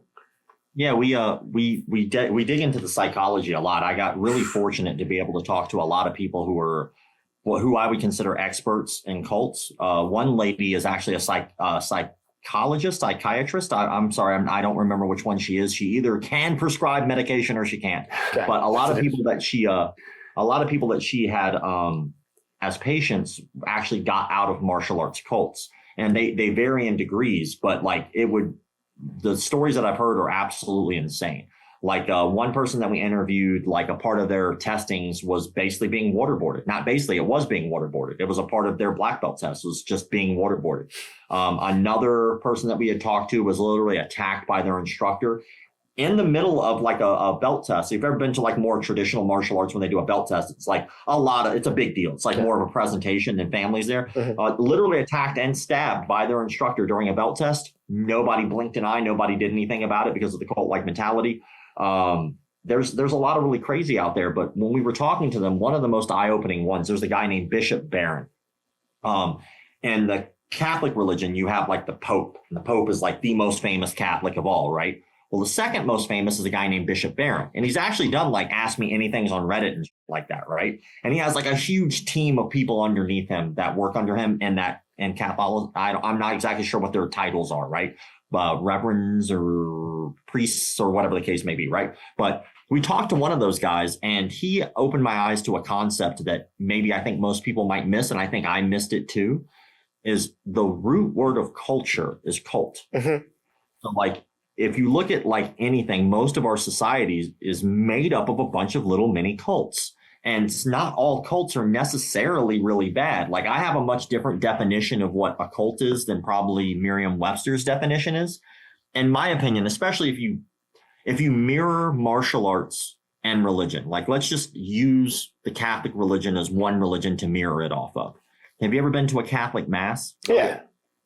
Okay, so let's use that as an example, right? So let's say I'm walking into a martial arts studio. Sometimes, which like ATA used to do this, but sometimes a martial arts studio might have you bow literally at the door before you walk in. And sometimes they have you bow on the mat. And sometimes you don't bow at all. Just kind of depends on the flavor and whoever's teaching, right? Sometimes in Catholic mass, when you are a Catholic church, when you walk in, sometimes there's like a bowl of holy water there, right? And for lack of better words, you might anoint yourself with that and walk forward. And then sometimes you don't do that. Sometimes when you get to the pew, you might take a knee and do the same before you get in the pew. And you don't have to. You can just walk in, right? So that's a little similar. When you walk in, right, and you look and there's a priest or a preacher or whoever's teaching or whoever's giving the sermon, behind them is typically like a statue or stained glass or a photo of Jesus Christ, right? When you go into a martial arts studio, behind the instructor, usually on the wall, is the people who came before them. They're instructors who came before, right? The lineage. When I walk into like a Catholic mass, right, there's one person teaching the class typically, right? And they might have an assistant, but ultimately everyone else is assimilating the knowledge that they're given. We're going to work on that and be a little more physical. Go into a Catholic mass. We're all sitting on one side of the room. That one person's giving us all information about the religion. That's how that's being assimilated. They're teaching us about religion. At the end of a martial arts class, usually most classes I've been to anyway, everyone shakes each other's hand. Hey, man, good job. Great class. I love that, right? A lot of classes that I've been to do that. During a Catholic mass, sometimes usually during the beginning or the middle, they'll say, hey, stand up, everybody, meet your neighbor. Hey, peace be with you, unto you, right? These are all extremely similar. So really, what's the difference? There's also a hierarchy within the Catholic Church, right? There are levels that you can do. There's people, and then there you have priests, and you have people who are altar boys, and there are stages and where you're at, right? You can work your way up to the Pope. Then martial arts, it's the same thing. You have levels, you have degrees of black belt, and then eventually you could be a grandmaster in your martial art, a 10th degree, if you will, right? So what's the difference? Well, the difference is that this is teaching you religion. This is specifically teaching you about religion. Whatever the religion is, that's what they're teaching you. And this is teaching you about self-defense. Whatever that looks like in that martial arts studio, whatever denomination of martial art that is, self-defense, right? I think that there's a fine line. I think the main difference that stops either one of these from becoming a cult is who does it benefit? I think the moment that the religion or the club or the place or the sport or whatever it is you're doing, I think the moment it becomes a cult is when it benefits the guy who's teaching more than it benefits the students. Because when you're teaching a religion and you're giving religion to people, your goal is to help others. It's to help them. It's for them. You're giving up a lot in your life to make them better people in your eyes for your religion. When you're teaching martial arts, your goal is to help your student, to make your student better, right? My ultimate goal is to make sure that I have good students who are doing great and learn the thing that they're paying me for. But ultimately, the moment that it's benefiting me way more than it's benefiting you, I've now reached cult level, right?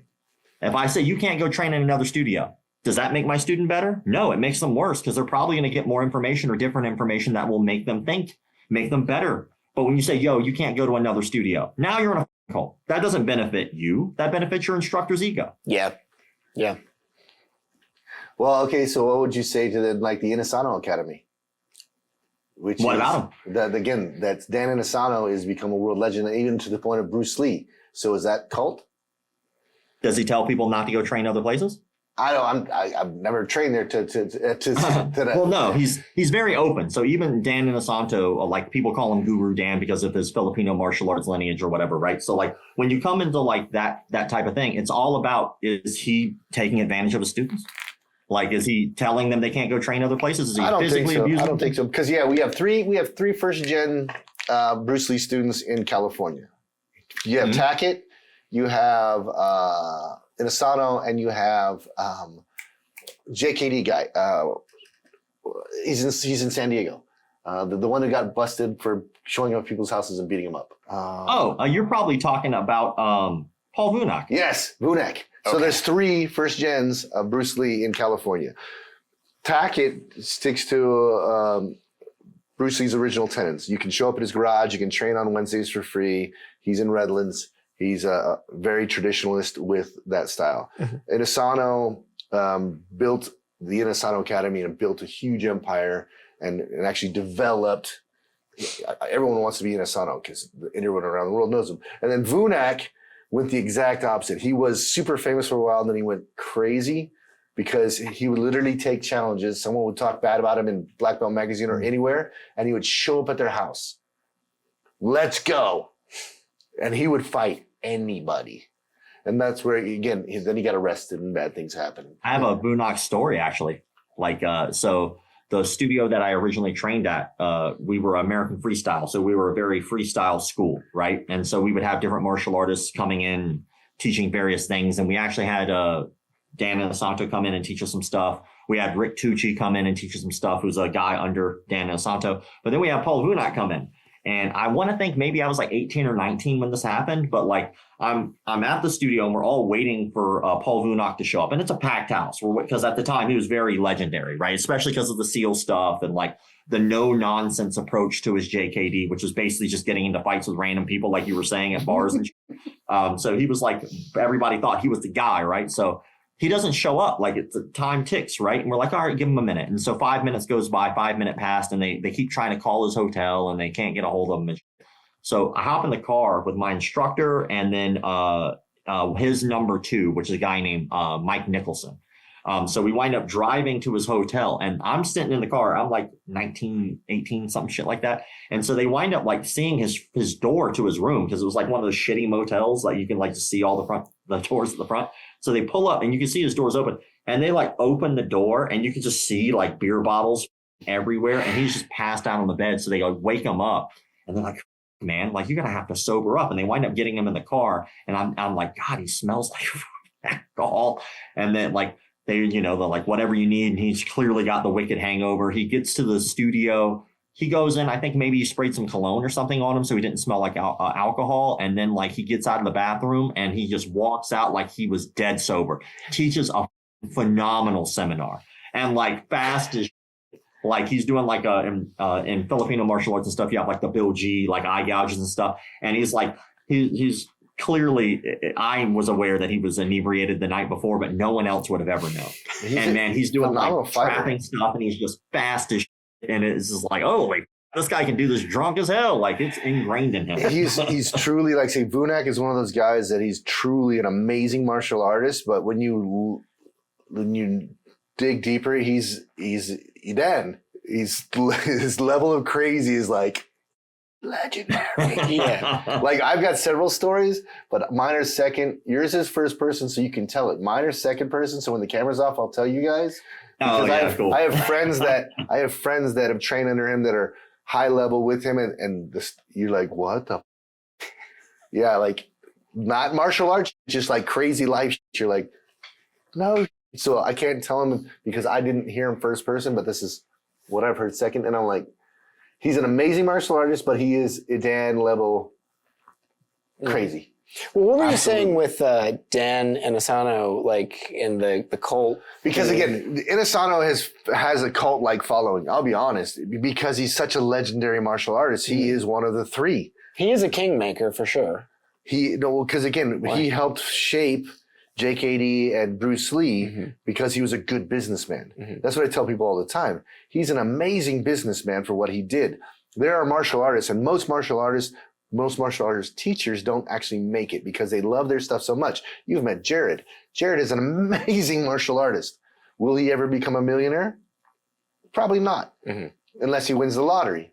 Because he loves his stuff so much, he's consummate student, he's consummate chasing stuff. Inosanto saw something in Bruce Lee and what he was teaching, and then offered advice, and they became friends, and he was a student, and they built an empire. And then from that point on, he's built an empire, and he's continued the empire. You've watched Vunak, had the same level of empire fold and fall. Tackett never built the empire, even though he has the lineage for it. So you see the three different archetypes within the martial arts. You see one guy who's a good businessman who built a school that'll last and it'll grow and it'll become something you always recognize. You'll have the one who loves the art and continues to study but never grows anywhere. And then you have the one that completely grenades, like starts going really good and then challenges the world to a fight. So these are what I've seen for the three archetypes for martial arts school owners.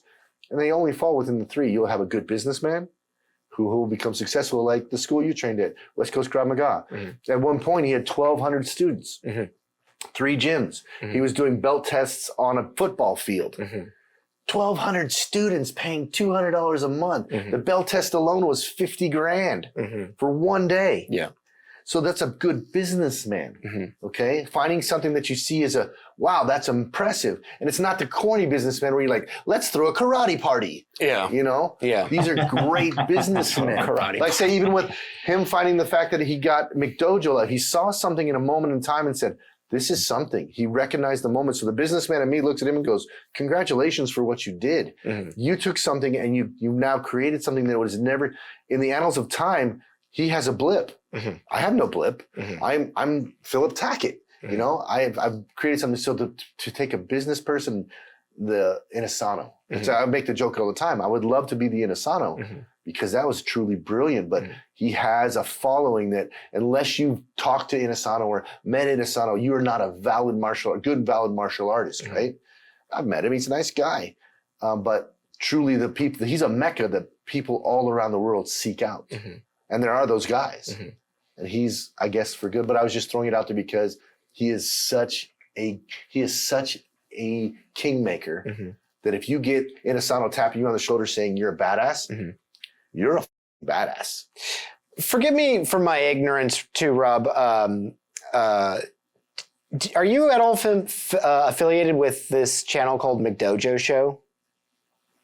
Yeah. So like it was a podcast. So like there was a group.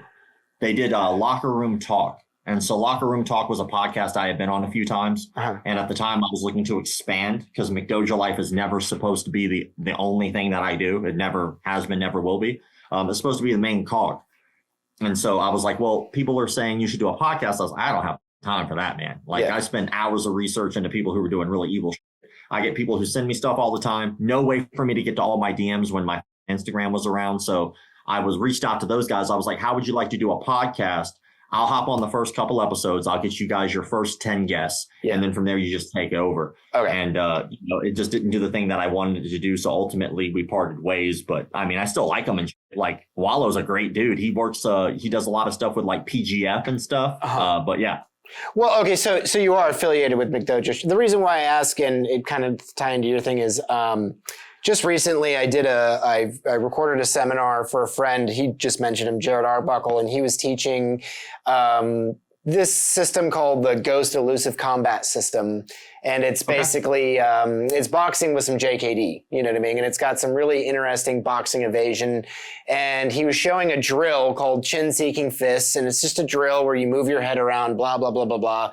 And some guy commented on it and said, this is garbage. This will never work in a fight. All the things. And he's like, I'm submitting this to McDojo Show. So I'm like, so you might get a submission soon of that. But I guess I don't ever check that Instagram, so I will fall on deaf ears. Okay, good. Yeah. Well, I was going to say like, well, I'm actually going to do an interview with McDojo soon. So go ahead. But like, I guess my question is, all the time. Yeah, my question to you is like, you have sort of a cult status of your own in a way. And you've even said it in this interview. You've said, like, people assume I think a certain way, and that's just not the case. They know nothing about me. Do you? Like I say, I thought for coming on here before we had this conversation, I was like, and I was being honest. I said, it's like the Hour of Sauron. I didn't think if I pissed him off, and this is because I didn't know him. Now I'm talking to him.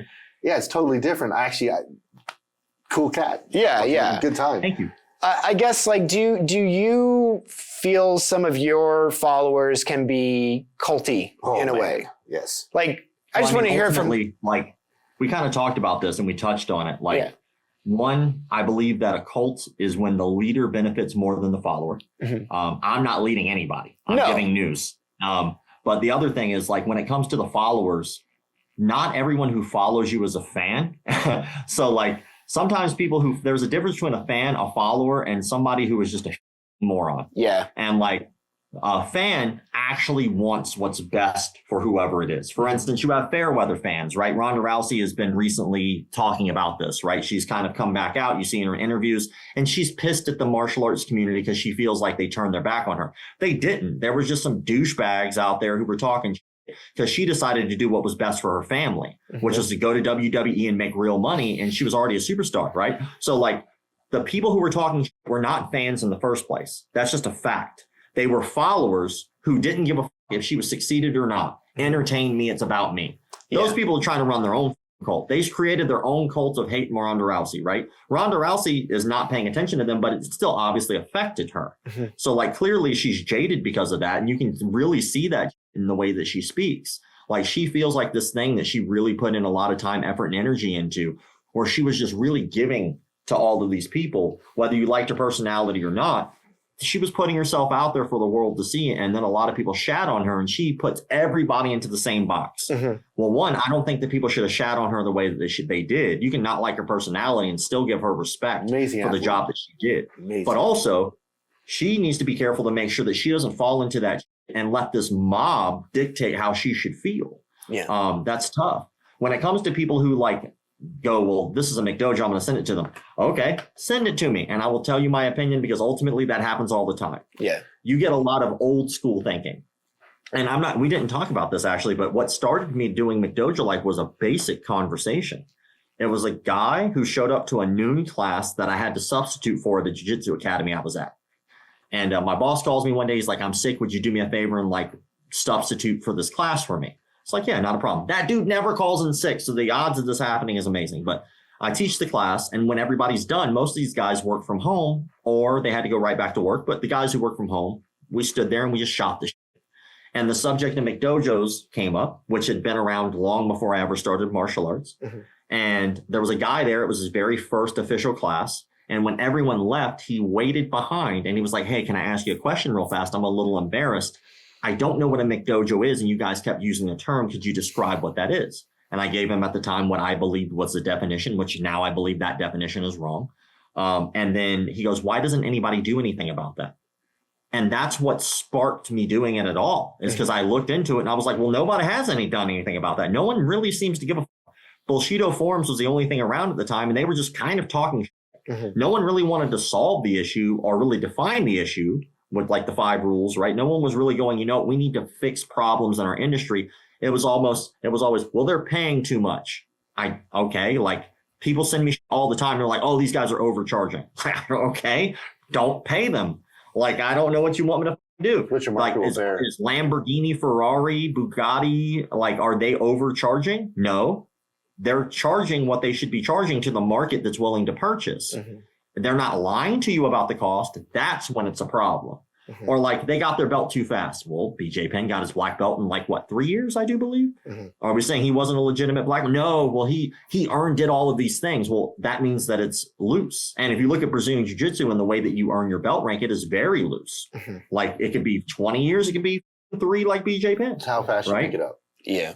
Yeah. So, like, ultimately, what is a black belt? Well, we don't even have a definition universally of what a black belt is. Mm-hmm. So how could you possibly get it too fast or too slow if we don't even know what the black belt is? Yeah. It's all individually based. And so I wanted to do something that was factual based. So a lot of people will have very strong opinions online, mm-hmm. and they go in with that term McDojo based off of what they believe that term is, and they didn't look 2 seconds into anything I've said, talked about, how I've defined it, these conversations we're having now, and they assume what I think. I have people sending me people who are training who are mentally disabled.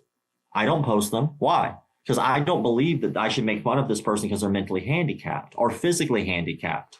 Like, that's bullshit. That's just bullying. Well, like, that's not based on fact. What I'm seeing is a lot of your fan base is using your content as fuel, right? Yeah. So so what's your portrayed in your content and what I see right now and talking to you is 2 different things, right?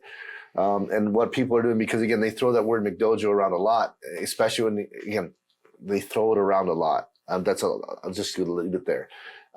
They use and they say, see, he said it here. And they don't take the time to dig deeper into your stuff to find out that was one point of a conversation, but it was a long conversation and you're only paraphrasing one specific piece to throw that out. Yeah. So. Yeah. And I can't control how people speak on my own name. Yeah. The only person I can control is me. Right. So ultimately the term McDojo has been around far longer than I've even been around. Right. So like, for instance, with Academy Safe. Academy Safe was started because we wanted to find solutions to these actual problems. This guy not being good at martial arts, I have never once, ever, feel free to look through any of my shit, gone through and said, this guy who's training by himself in his garage is a piece of shit. Like, this guy just sucks. Like, where do I say that? Like, I base everything off these 5 rules. And I think the most important part in making sure that this thing is checked and continues to grow, because I want to make sure that even after I die, the industry is working on itself, which is ultimately why we have these conversations. If someone decides that they want to use my name without me agreeing, there's nothing I can do about that. Yeah. They're going to do that. They're going to talk. They're going to have their own definitions of a McDojo, and those definitions have been around for a long time.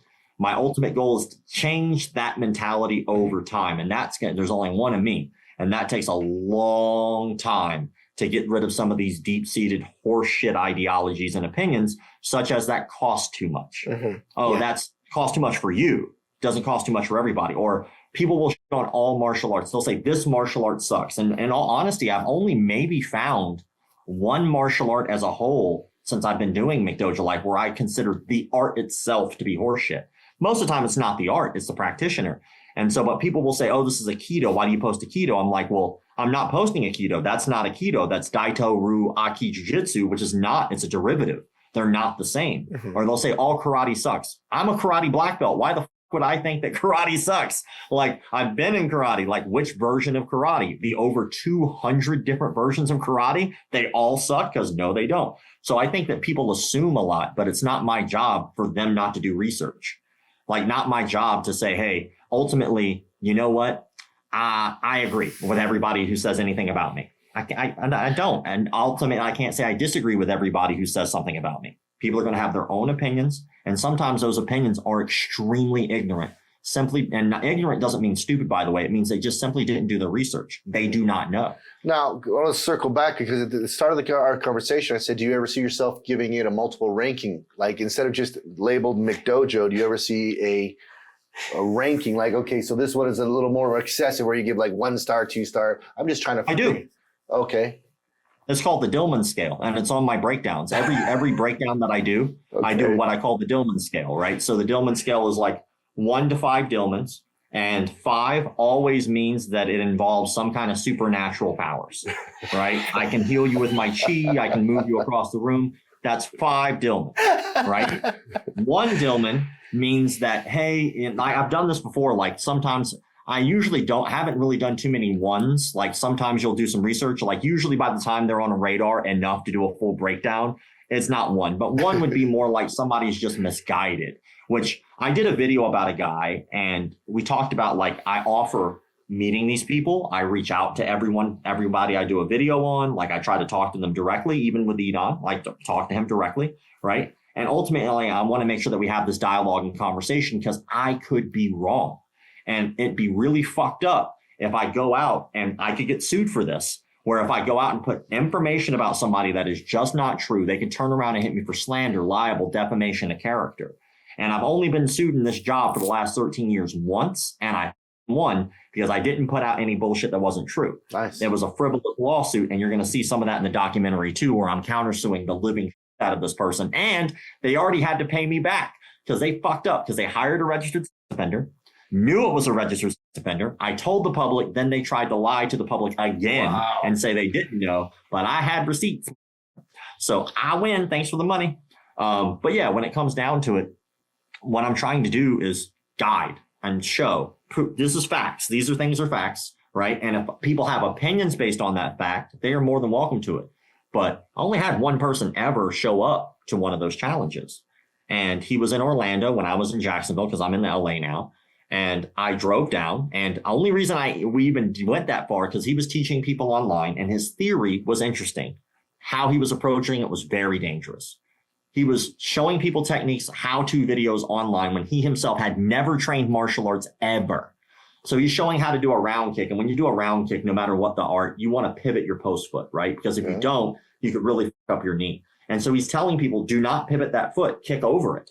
And so I'm waiting for his ACL or whatever happens to his knee to shatter. And then ultimately he's still teaching this. So I reached out. And I was like, why are you teaching this? Because it's clear you actually don't know what you're talking about. And he was like, well, I want to prove that anyone can learn martial arts just online.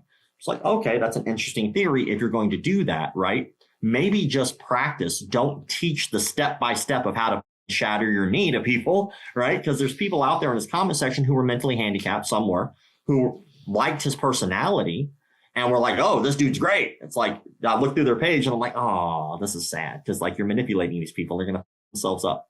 So I offered him to do an amateur fight. I was like, if you really want to test and prove your theory, just go to like any local MMA show and do an amateur, right? And so I sent him a promoter. His name's Mitchell Chamali, who runs Combat Night. He fucking reached out to Mitchell Chamali and set himself up for a fight. I was like, oh, I kill him. Like, because he's gonna get hurt bad. So I was like, how about this? You called my bluff. You're actually going to do it. Before you do that, why don't I come down and like you can teach me a little bit about what you're learning and we can do some light sparring and very light in the video you can see. And we can see if you still want to go through with it after that. And so it's really bad. Like he tried to teach a front kick. He fell on his ass like 5 times while he was trying to teach a front kick, literally fell. And then we got to the round kick thing and he's trying to kick so hard to like impress me and the camera guy that he's like really going to tear his knee out. And so I was like, you got to stop. I was like, let's go ahead and spar real light. And I show on the video, I'm touching him. We're not going full contact. I don't drop him once. I'm not trying to do any of that. But he doesn't hit me in a 3-minute round boxing. He doesn't hit me. And I'm like, dude, like that's not a skill discrepancy. Even somebody who's never done this before should hit me at least one time. And so I'm touching him. And I was like, let's do a kickboxing round. Because if you're doing MMA, we're not just boxing. They're gonna be able to kick you and take you down too. So we do same thing. 3-minute round doesn't touch me for 3 minutes. And it's like, dude, I hope you can see what I'm trying to do here is help you, because when you go into that ring or that cage and that door shuts behind you, you're going to be in there with somebody who wants to harm you. I don't. I just want to show you that what you're doing is flawed. And you're not only going to get someone else hurt, you're going to get yourself hurt. And so he went online the next day. He was very grateful for the experience. He apologized to the public. He stopped teaching technique. He just showed himself hitting bags from then on out. And then I told him I got him any gear that he wants from Rev Gear. I was like, whatever gear you want. And I told him that whatever gym he wants to go to, you can go to. I'll talk to them and we'll get you pro bono. We'll get you in there and training for at least a few months without you having even to pay. The goal isn't to humiliate people. The goal isn't to make fun of people. And anybody who ever pays attention to any of my shit, they can see that. If people decide that they only want to watch my stuff because they themselves personally want to laugh at somebody, that is up to them. Yeah. If people want to watch it and go, you know what, maybe I can actually learn some shit here. There's a lot to be discussed and a lot to learn. And 90% of my content on the short form stuff, I purposely do not put my opinion. Like, if you just go through the shit. I'll spend some more time looking at it. Yeah. Making fun of them. I'm just saying, like, what do you think? What are your thoughts? What do you think about this? Right? Like, and then people make it upon themselves. I did a video with a guy in a wheelchair. He had one leg. He was an obese man in a wheelchair with one leg. And he was sparring with another man with the old school Wing Chun masks. I don't know if you remember those, but like with the slits and everything. Yeah.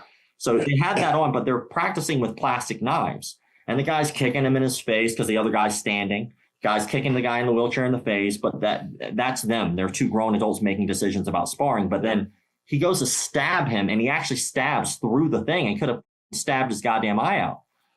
That's rule right there. Unsafe training practices. Get the right equipment so this guy doesn't lose an eye. He's not going to be better martial artist if he loses his goddamn eye. So then people were like, why are you making fun of this obese man? Like, I'm not making fun of this obese man. Or like, why are you making fun of the guy in the wheelchair? I'm not no point did I ever say, ha ha, guy in the wheelchair. It's clear that I have rules. I stick to those rules. And then people make those assumptions. That's got to be on them at some point. I get it.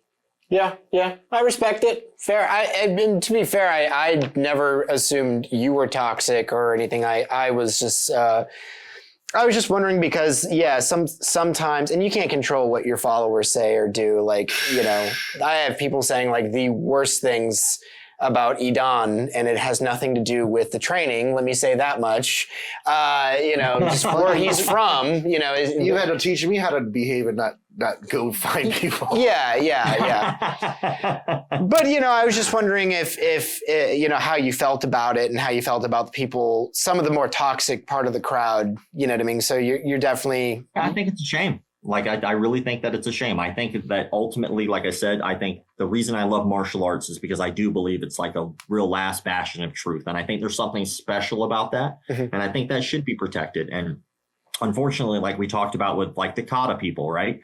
The same people who were talking about those people just to talk about those people are the same people who are going to be paying their salaries the next time an action movie comes out. Because like people have like a very distorted version of what martial arts truly is. And they don't think that two things can be true at the same time. They believe that either it's for self-defense or it's not. No, it doesn't. Like if I'm washing dishes and somebody busts into my house and goes, that would never work on the street. Of course not, stupid. I'm washing dishes. Why would I ever wash dishes on the street? Or like to your point earlier about like, oh, I just shoot them. No, the fuck you wouldn't. Like, because you go to jail for the rest of your life and you're now a psycho, right? Like these things are like all of the semantical bullshit arguments that people love to make on martial arts. But ultimately, all of these things can exist just fine as long as you don't abuse people, physically abuse people, financially defraud them, create a cult, and within the cult, by the way, the no touch knockout thing, mislabeling, I think is kind of in there that we don't talk about, which is if you go to a cardio kickboxing class for cardio kickboxing, you want to lose some weight, learn a couple punches, good, that's awesome, right? If that person during the cardio kickboxing class tells you you're going to be a world champion kickboxer, they're lying to you. You're doing cardio kickboxing, there's a difference, right? So like, again, I stick to the rules and I try to make sure that I do the best I can.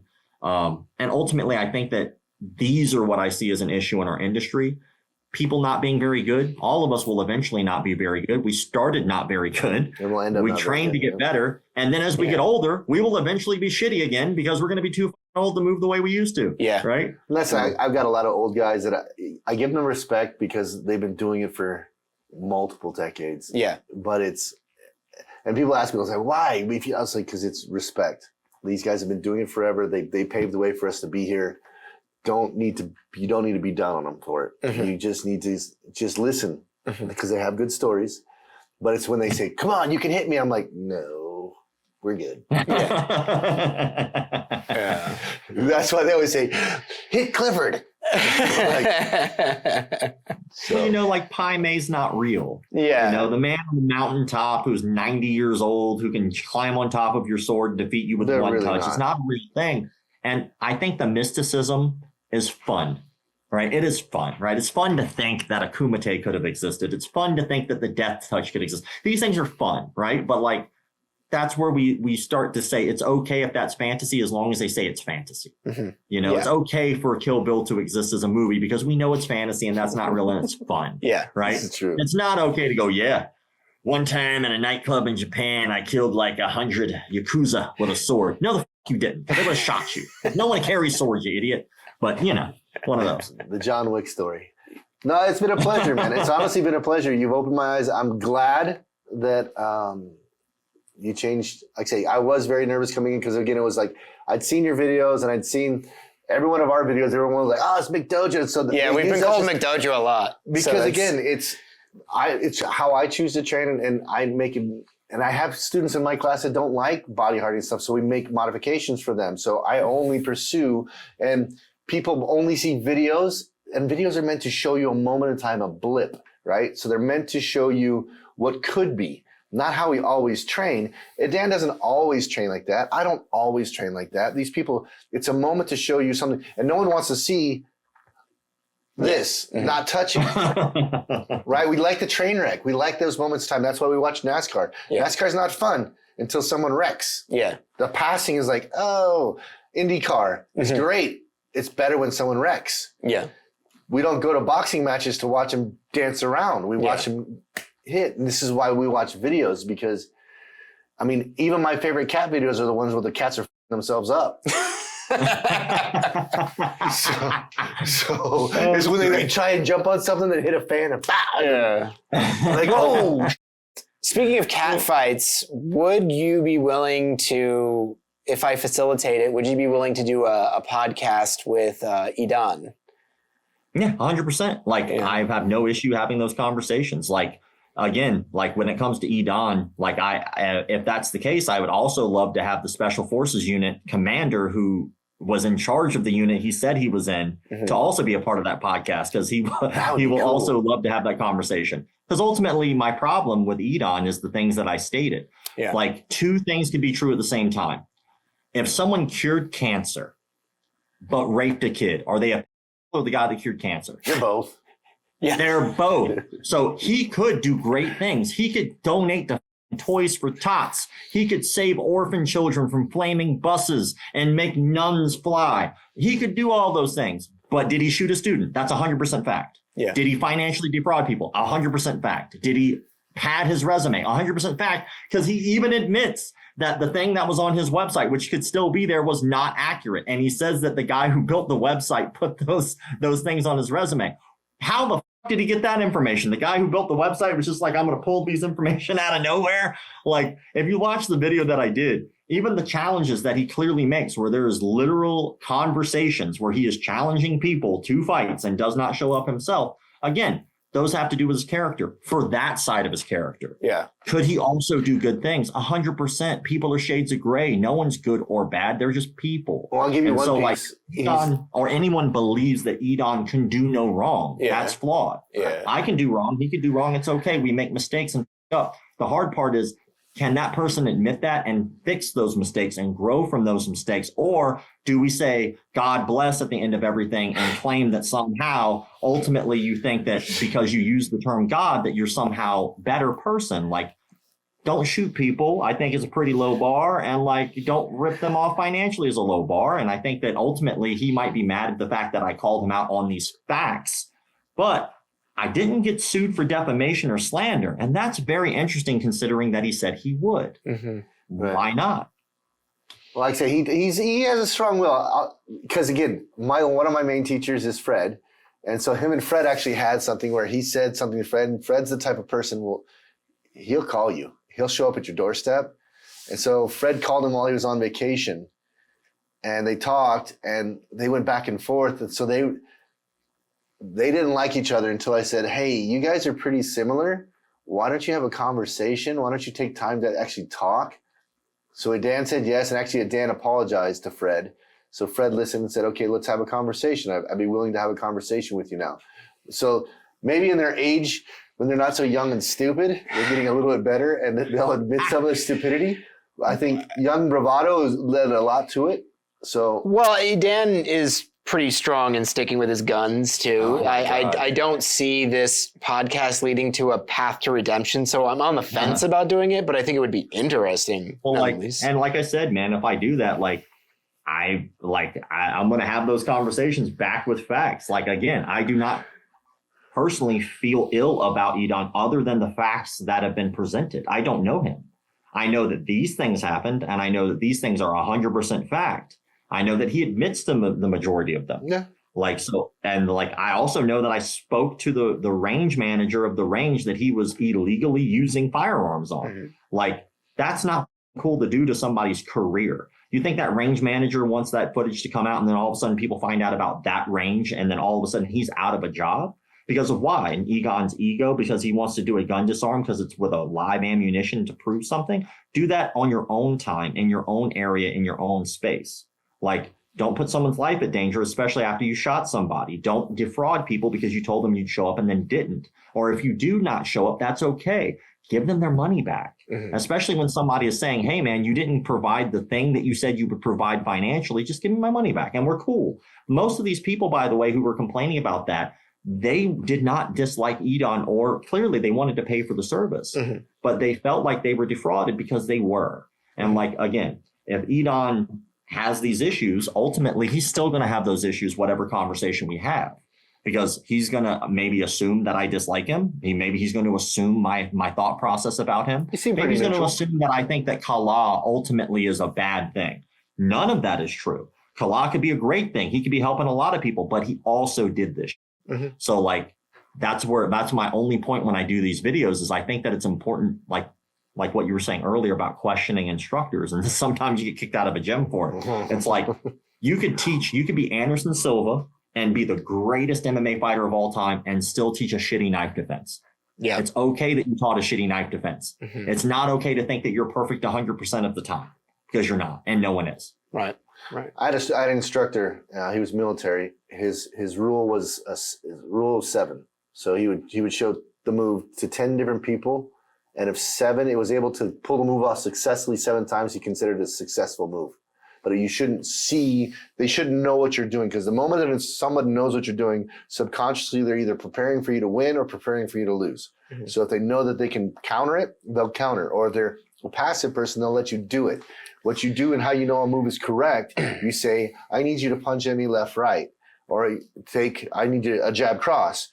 And then you pull your move off. If you can pull it off 7 times without problems, it's a successful move, right? And that's how he always lived. There's a rule of 7 you can consider it a halfway decent move if you could pull it off successfully 7 times out of 10. Yeah. So nothing is perfect. Well, and that's the other thing. For sure. 100%, yeah. Yeah, I'd actually love to get you and Cliff in a video too, because I think Cliff he sort of goes against the orthodoxy. I'm Rain Man. A little bit. But it'd be cool for him to show you some MDS and, just pull you off to the side and get your opinion on it. You know what I mean? You could even hate it and we'll still put it up. You know what I mean? This is where I'm always a student of the game, man. White belt first. Like, I love learning. Like, it's very fun. Like, even like when I was talking to you about like my instructor earlier, right? Like, you learn what not to do as much as you learn from what to do to people. And I think that that's the cool part about like being open as a student is like, sometimes you look at something, you're like, maybe that works, but if I do it this way, it worked better for my body. Maybe this doesn't work at all, but if I do it this way, the concept. So like, y'all know Michelle Watterson, right? So I do these things, these McDojo breakdowns, where I will go to people like Boz Rutan or like Stephen Thompson or GSP, and like I'll show them a McDojo technique, what I would consider a technique that would not work. And I call it a pressure test. And I go, you know what? I'm going to show you this technique. Let me get your opinion right off the bat, whatever you feel. And we'll watch the technique together. And most of the time it's something that I pick because we find it comical. And I've done this like tons of times. And I did this to Michelle Watterson. And I showed her the technique. And in my mind, I'm like, this is horseshit. And she goes, there's something to this. And I was like, really? And so we did it. And she showed me her version. I was like, you know what? You opened my eyes. Like I thought that this wouldn't work in a million years, but she did one different thing that the technique didn't show. She was like, do it this way a little bit instead and watch it work. And it did. And so like, I think that kind of stuff is great. That's why we're students of the game. You know, and that's what happens in the translation. I love learning. Pieces get lost in the translation. That's why the Detroit self-defense guy, you see a lot of it. There's a lot of it is, but if you look in there, there's gems. There's little pieces where he took correct knowledge. And I think it's just him wanting to be a heel. So he fucks it up or does something goofy. But the root of the move, you're like, okay, I recognize that piece. But he went totally off the reservation and did something entirely different. But some of his, like I say, he's developed a heel personality. So he likes that. Speaking of that online persona, when are we going to get like the no touch version of the Detroit guy? He's not quite a Master Ken. He's more of a Detroit guy. He takes himself absolutely seriously. That'll be Snoop Dogg. When are we going to get that guy? Because I think we already had him. Like, I think that's what George Dillman was. Oh, he's a guy. Okay. Like, yeah, again, that would be, he's famous. Those videos, just start looking around. You'll see, I've seen the stuff where you see him wiggling his fingers and people falling over. You're like, what the George Dillman was the obese guy, right? Yeah. He's a big fat guy. Yeah. He had some of my favorite nonsensical bullshit because most martial arts seminars, when you go, is not a lot of talking. Like sometimes you'll get a little bit at the beginning where they like introduce themselves with their resume. Like this is who I am, or whatever. This is what I do for anybody. But most of the time, if you go to a seminar, you already know who the person is. That's why you're going, right? So like George Dillman seminars are like hours long, 2 or 3 hours long. And no one actually does technique. It's fascinating. And he'll go on these tangents and people would just let him. And instead of everyone at the seminar getting up and practicing, it was actually one of his like ways of manipulating the crowd. He would pick one uke at a time and he'd practice and show the crowd. And then they would sit back down. Then he'd talk for 30 minutes. All right, let me show you this thing. And then another guy would stand up and he'd show him. And in those nuggets is comedy gold because he's dead serious. One time he got a lady in the crowd and he's like, I want to show you something. And then he holds on to their pulses. And a lady's pulsing is like, if the pulse is stronger and like the lady was pregnant. If the pulse is stronger in this wrist than this wrist, she's going to have a boy. But if the pulse is stronger in this wrist than that wrist, she'll have a girl. And it's like, you can see people in the back, which is my favorite of his seminars, just like, but they paid. And then he goes off on these ridiculous tangents. One of his things, he said that he brought an animal back from the dead. I shit you not. He's like, yeah, I had this, I think it was a dog. It was like, I have this dog and our bird or some shit. Anyway, he had this animal and it died. And I was able to use the chi to bring it back to life. It was miserable. It was like in pain. So I had to like break its neck again to kill it again. But like I brought it back to life with my chi. And people are literally paying this for this shit. It is wild. He's like, you know, if you look at my fingers, you can like, you're looking at the cuticles. Like you can see I got half moons. My chi is all the way up. It's like, who would follow this psychotic person? But then look at any cult ever. Dave Koresh, fucking Waco, Texas. Yeah. The Lamb, the new Christ, right? He gets shot. Yeah. They're like, no, he's still the guy. Like, all right, I got to change this doctrine real fast. All right, even if I die, I'm still the way, the Lamb, the God. It's all good. Like, are you sure? Because I'm pretty sure, like, you were supposed to be the guy who doesn't. No. Still the guy. I'm like, everybody, he's like, by the way, let me fuck your wife. And they're like, yeah, let's let him do that. That sounds legit. That sounds like how this religion should go. Legitimately, why are we stockpiling these guns? Jesus Christ. What? So wait, Dillman, is he still alive? He is. So like he's still alive. He's like obviously a much older man now, so he probably doesn't have too many more years to go. He passed down Kyosho Jitsu, his Dillman Karate International. He passed that guy to a guy named Chris Thomas. Okay. And Chris Thomas does like a lot more cerebral approach to teaching. So he's a much more intelligent man than George Dillman. But I think he was like, I'm in charge. I can't say it's all bullshit because I'm in charge. If I say it's all bullshit, people will follow me. So what I have to do is I have to say it in a way where I like still believe it, but like don't really show it. And like he has one video online, which I love. Just type in Chris Thomas no touch knockout. And it's him defending the no touch knockout and talking about his personal experience with it. And he comes at it from a middle ground. He's like, I believe it, but you don't have to believe it, but I believe it. I don't do it to people anymore because it's too dangerous. But so I think he was trying to like pivot away and have an excuse why he can't show it to people.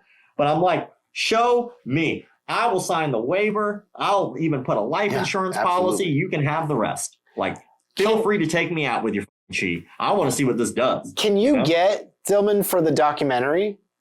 Do you think he would do it? If I could, I wouldn't be able to tell you on this podcast because then somebody who knows Dillman decides to go to Dillman. Okay. Hypothetically, we may or may not have already filmed with quite a few people we've already talked about on this show. Well, because I was even going to say, like, you could even do, like, you could level with him and be like, look, I'm not here to embarrass you. I actually do want to have a real conversation with you. And just have a real conversation with him. Well, but just tell him, like I have a Dillman scale and, like, how do you feel about that? And it's like, then he could defend himself and, like, it could be a very nice, it would be like a nice cadence to the end of the documentary. Because I think he's probably one of your biggest inspirations. Legally, the Dillman scale does not use in any way, shape, or form the likeness of George Dillman. That just happens to be a character named Dillman. Practice this. Got it. I understand. Well, we better wrap this up, dude. Yeah, we better. We've gone from dude. Honestly, the conversations we could go for hours. This okay. So, oh, real fast, can I do a shameless plug? Sure, please, absolutely, do it. Yeah, shameless plug. So we talked about a book that I wrote. I wrote it 2 years ago. It's about my life from the time I started martial arts all the way up until I pretty much went into jiu-jitsu. And so it is called Sensei's Bars and Scars, and it's 99% about like those bar fight nights and what it was like to be in that atmosphere as a kid going through high school. And then it's some wild in there. So Sensei's Bars and Scars, you can pick it up on Amazon. I'm really proud of that book. It was very therapeutic to get that on paper. So hopefully people enjoy it. Now, did you write that, or did you have a ghostwriter write it for you? Well, I had a co-writer. So like there's a guy who actually wrote a book called The True Believers because he was in a martial arts cult. And like he wrote a book about being in a martial arts cult. I loved the book. He wrote Tom DeBlass's book biography. Okay. And then I was like, well, I know Tom, and you were in my documentary about martial arts cults because we interviewed him. And I was like, would you mind writing a book with me? I was like, I don't have a clue how to write a book. And so what I would do is I would record the stories and give him like all the story, and then he would put it into like format for me. Very cool. That is cool, actually. In fact, send me a link, and in the beginning, I'll put some text up, and I'll put your link in the pinned comment. Yes, sir. Thank you. I really appreciate that. That means a lot. And like, no problem. You know, it's. I want to write a couple more, but that was a very cool experience to be able to write a book. And so, if anybody is curious about what fight nights were in the middle of a nightclub as a teenager, I got you. That's why I led with it. I'm like, that's probably a really interesting thing. And I'm surprised you haven't really talked about that a whole lot on these podcasts, I've noticed.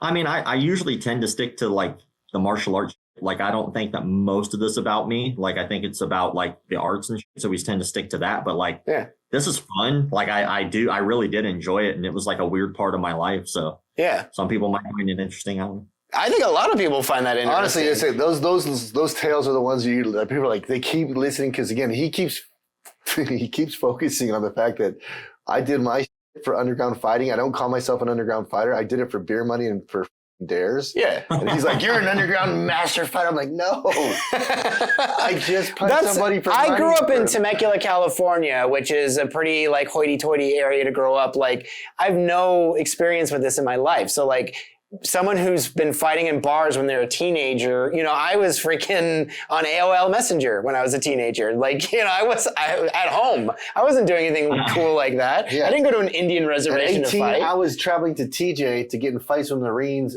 We just across the border from TJ. Yeah. We would arrange to fight in parking lot A. Yeah. But that, again, awesome. Yeah, I just grew up funny. Yeah, but he likes to embellish and make, but yeah, honestly, I first read that 14, 15 fighting in bars. I'm like, what the? Yeah. I want to know this. Yeah. So yeah, well, I appreciate that. Yeah, and like the wild part was they recorded every one of those nights. Damn. And so like is pretty insane. I'll send you guys over the video as well of my instructor setting himself on fire. You got to cut together. You have a pretty sizable following that would be interested. You should cut together like a little mini doc on your YouTube channel. Just about you, so that way people can understand where you're coming from. Yeah. Because you making the videos is one thing, because that's all I knew. But now that I had your dossier, I was like, okay, so he does have some experience, so I understand what he's talking about. That would be good content. And I know what you're thinking. You're humble. You want to keep the focus elsewhere. But like, that is a story worth telling. You should 100% consider doing that. Yeah. I would watch that. I'll keep it in mind. It's, I appreciate that, by the way. I appreciate that, because it was like, it's my life, so I hope I had some kind of an interesting life. People like, that sounds like dog shit. No one's going to read that thing. I'm like, oh. No.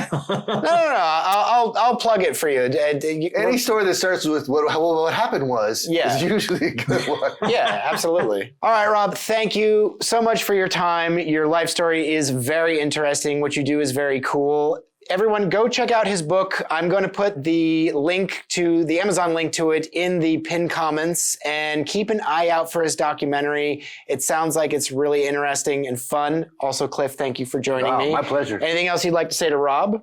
It was a lot of fun. I'm glad you cleared up a lot of stuff for me. It was a pleasure talking with you, boss. Yeah, you as well, man. I really had a good time. I appreciate the hell out of any time I get the opportunity to have these conversations, fucking speech impediment, and talk about like shop. So Cool beans. Yeah. All right, man. Well, you have a great day. Thank you, everyone, again for watching.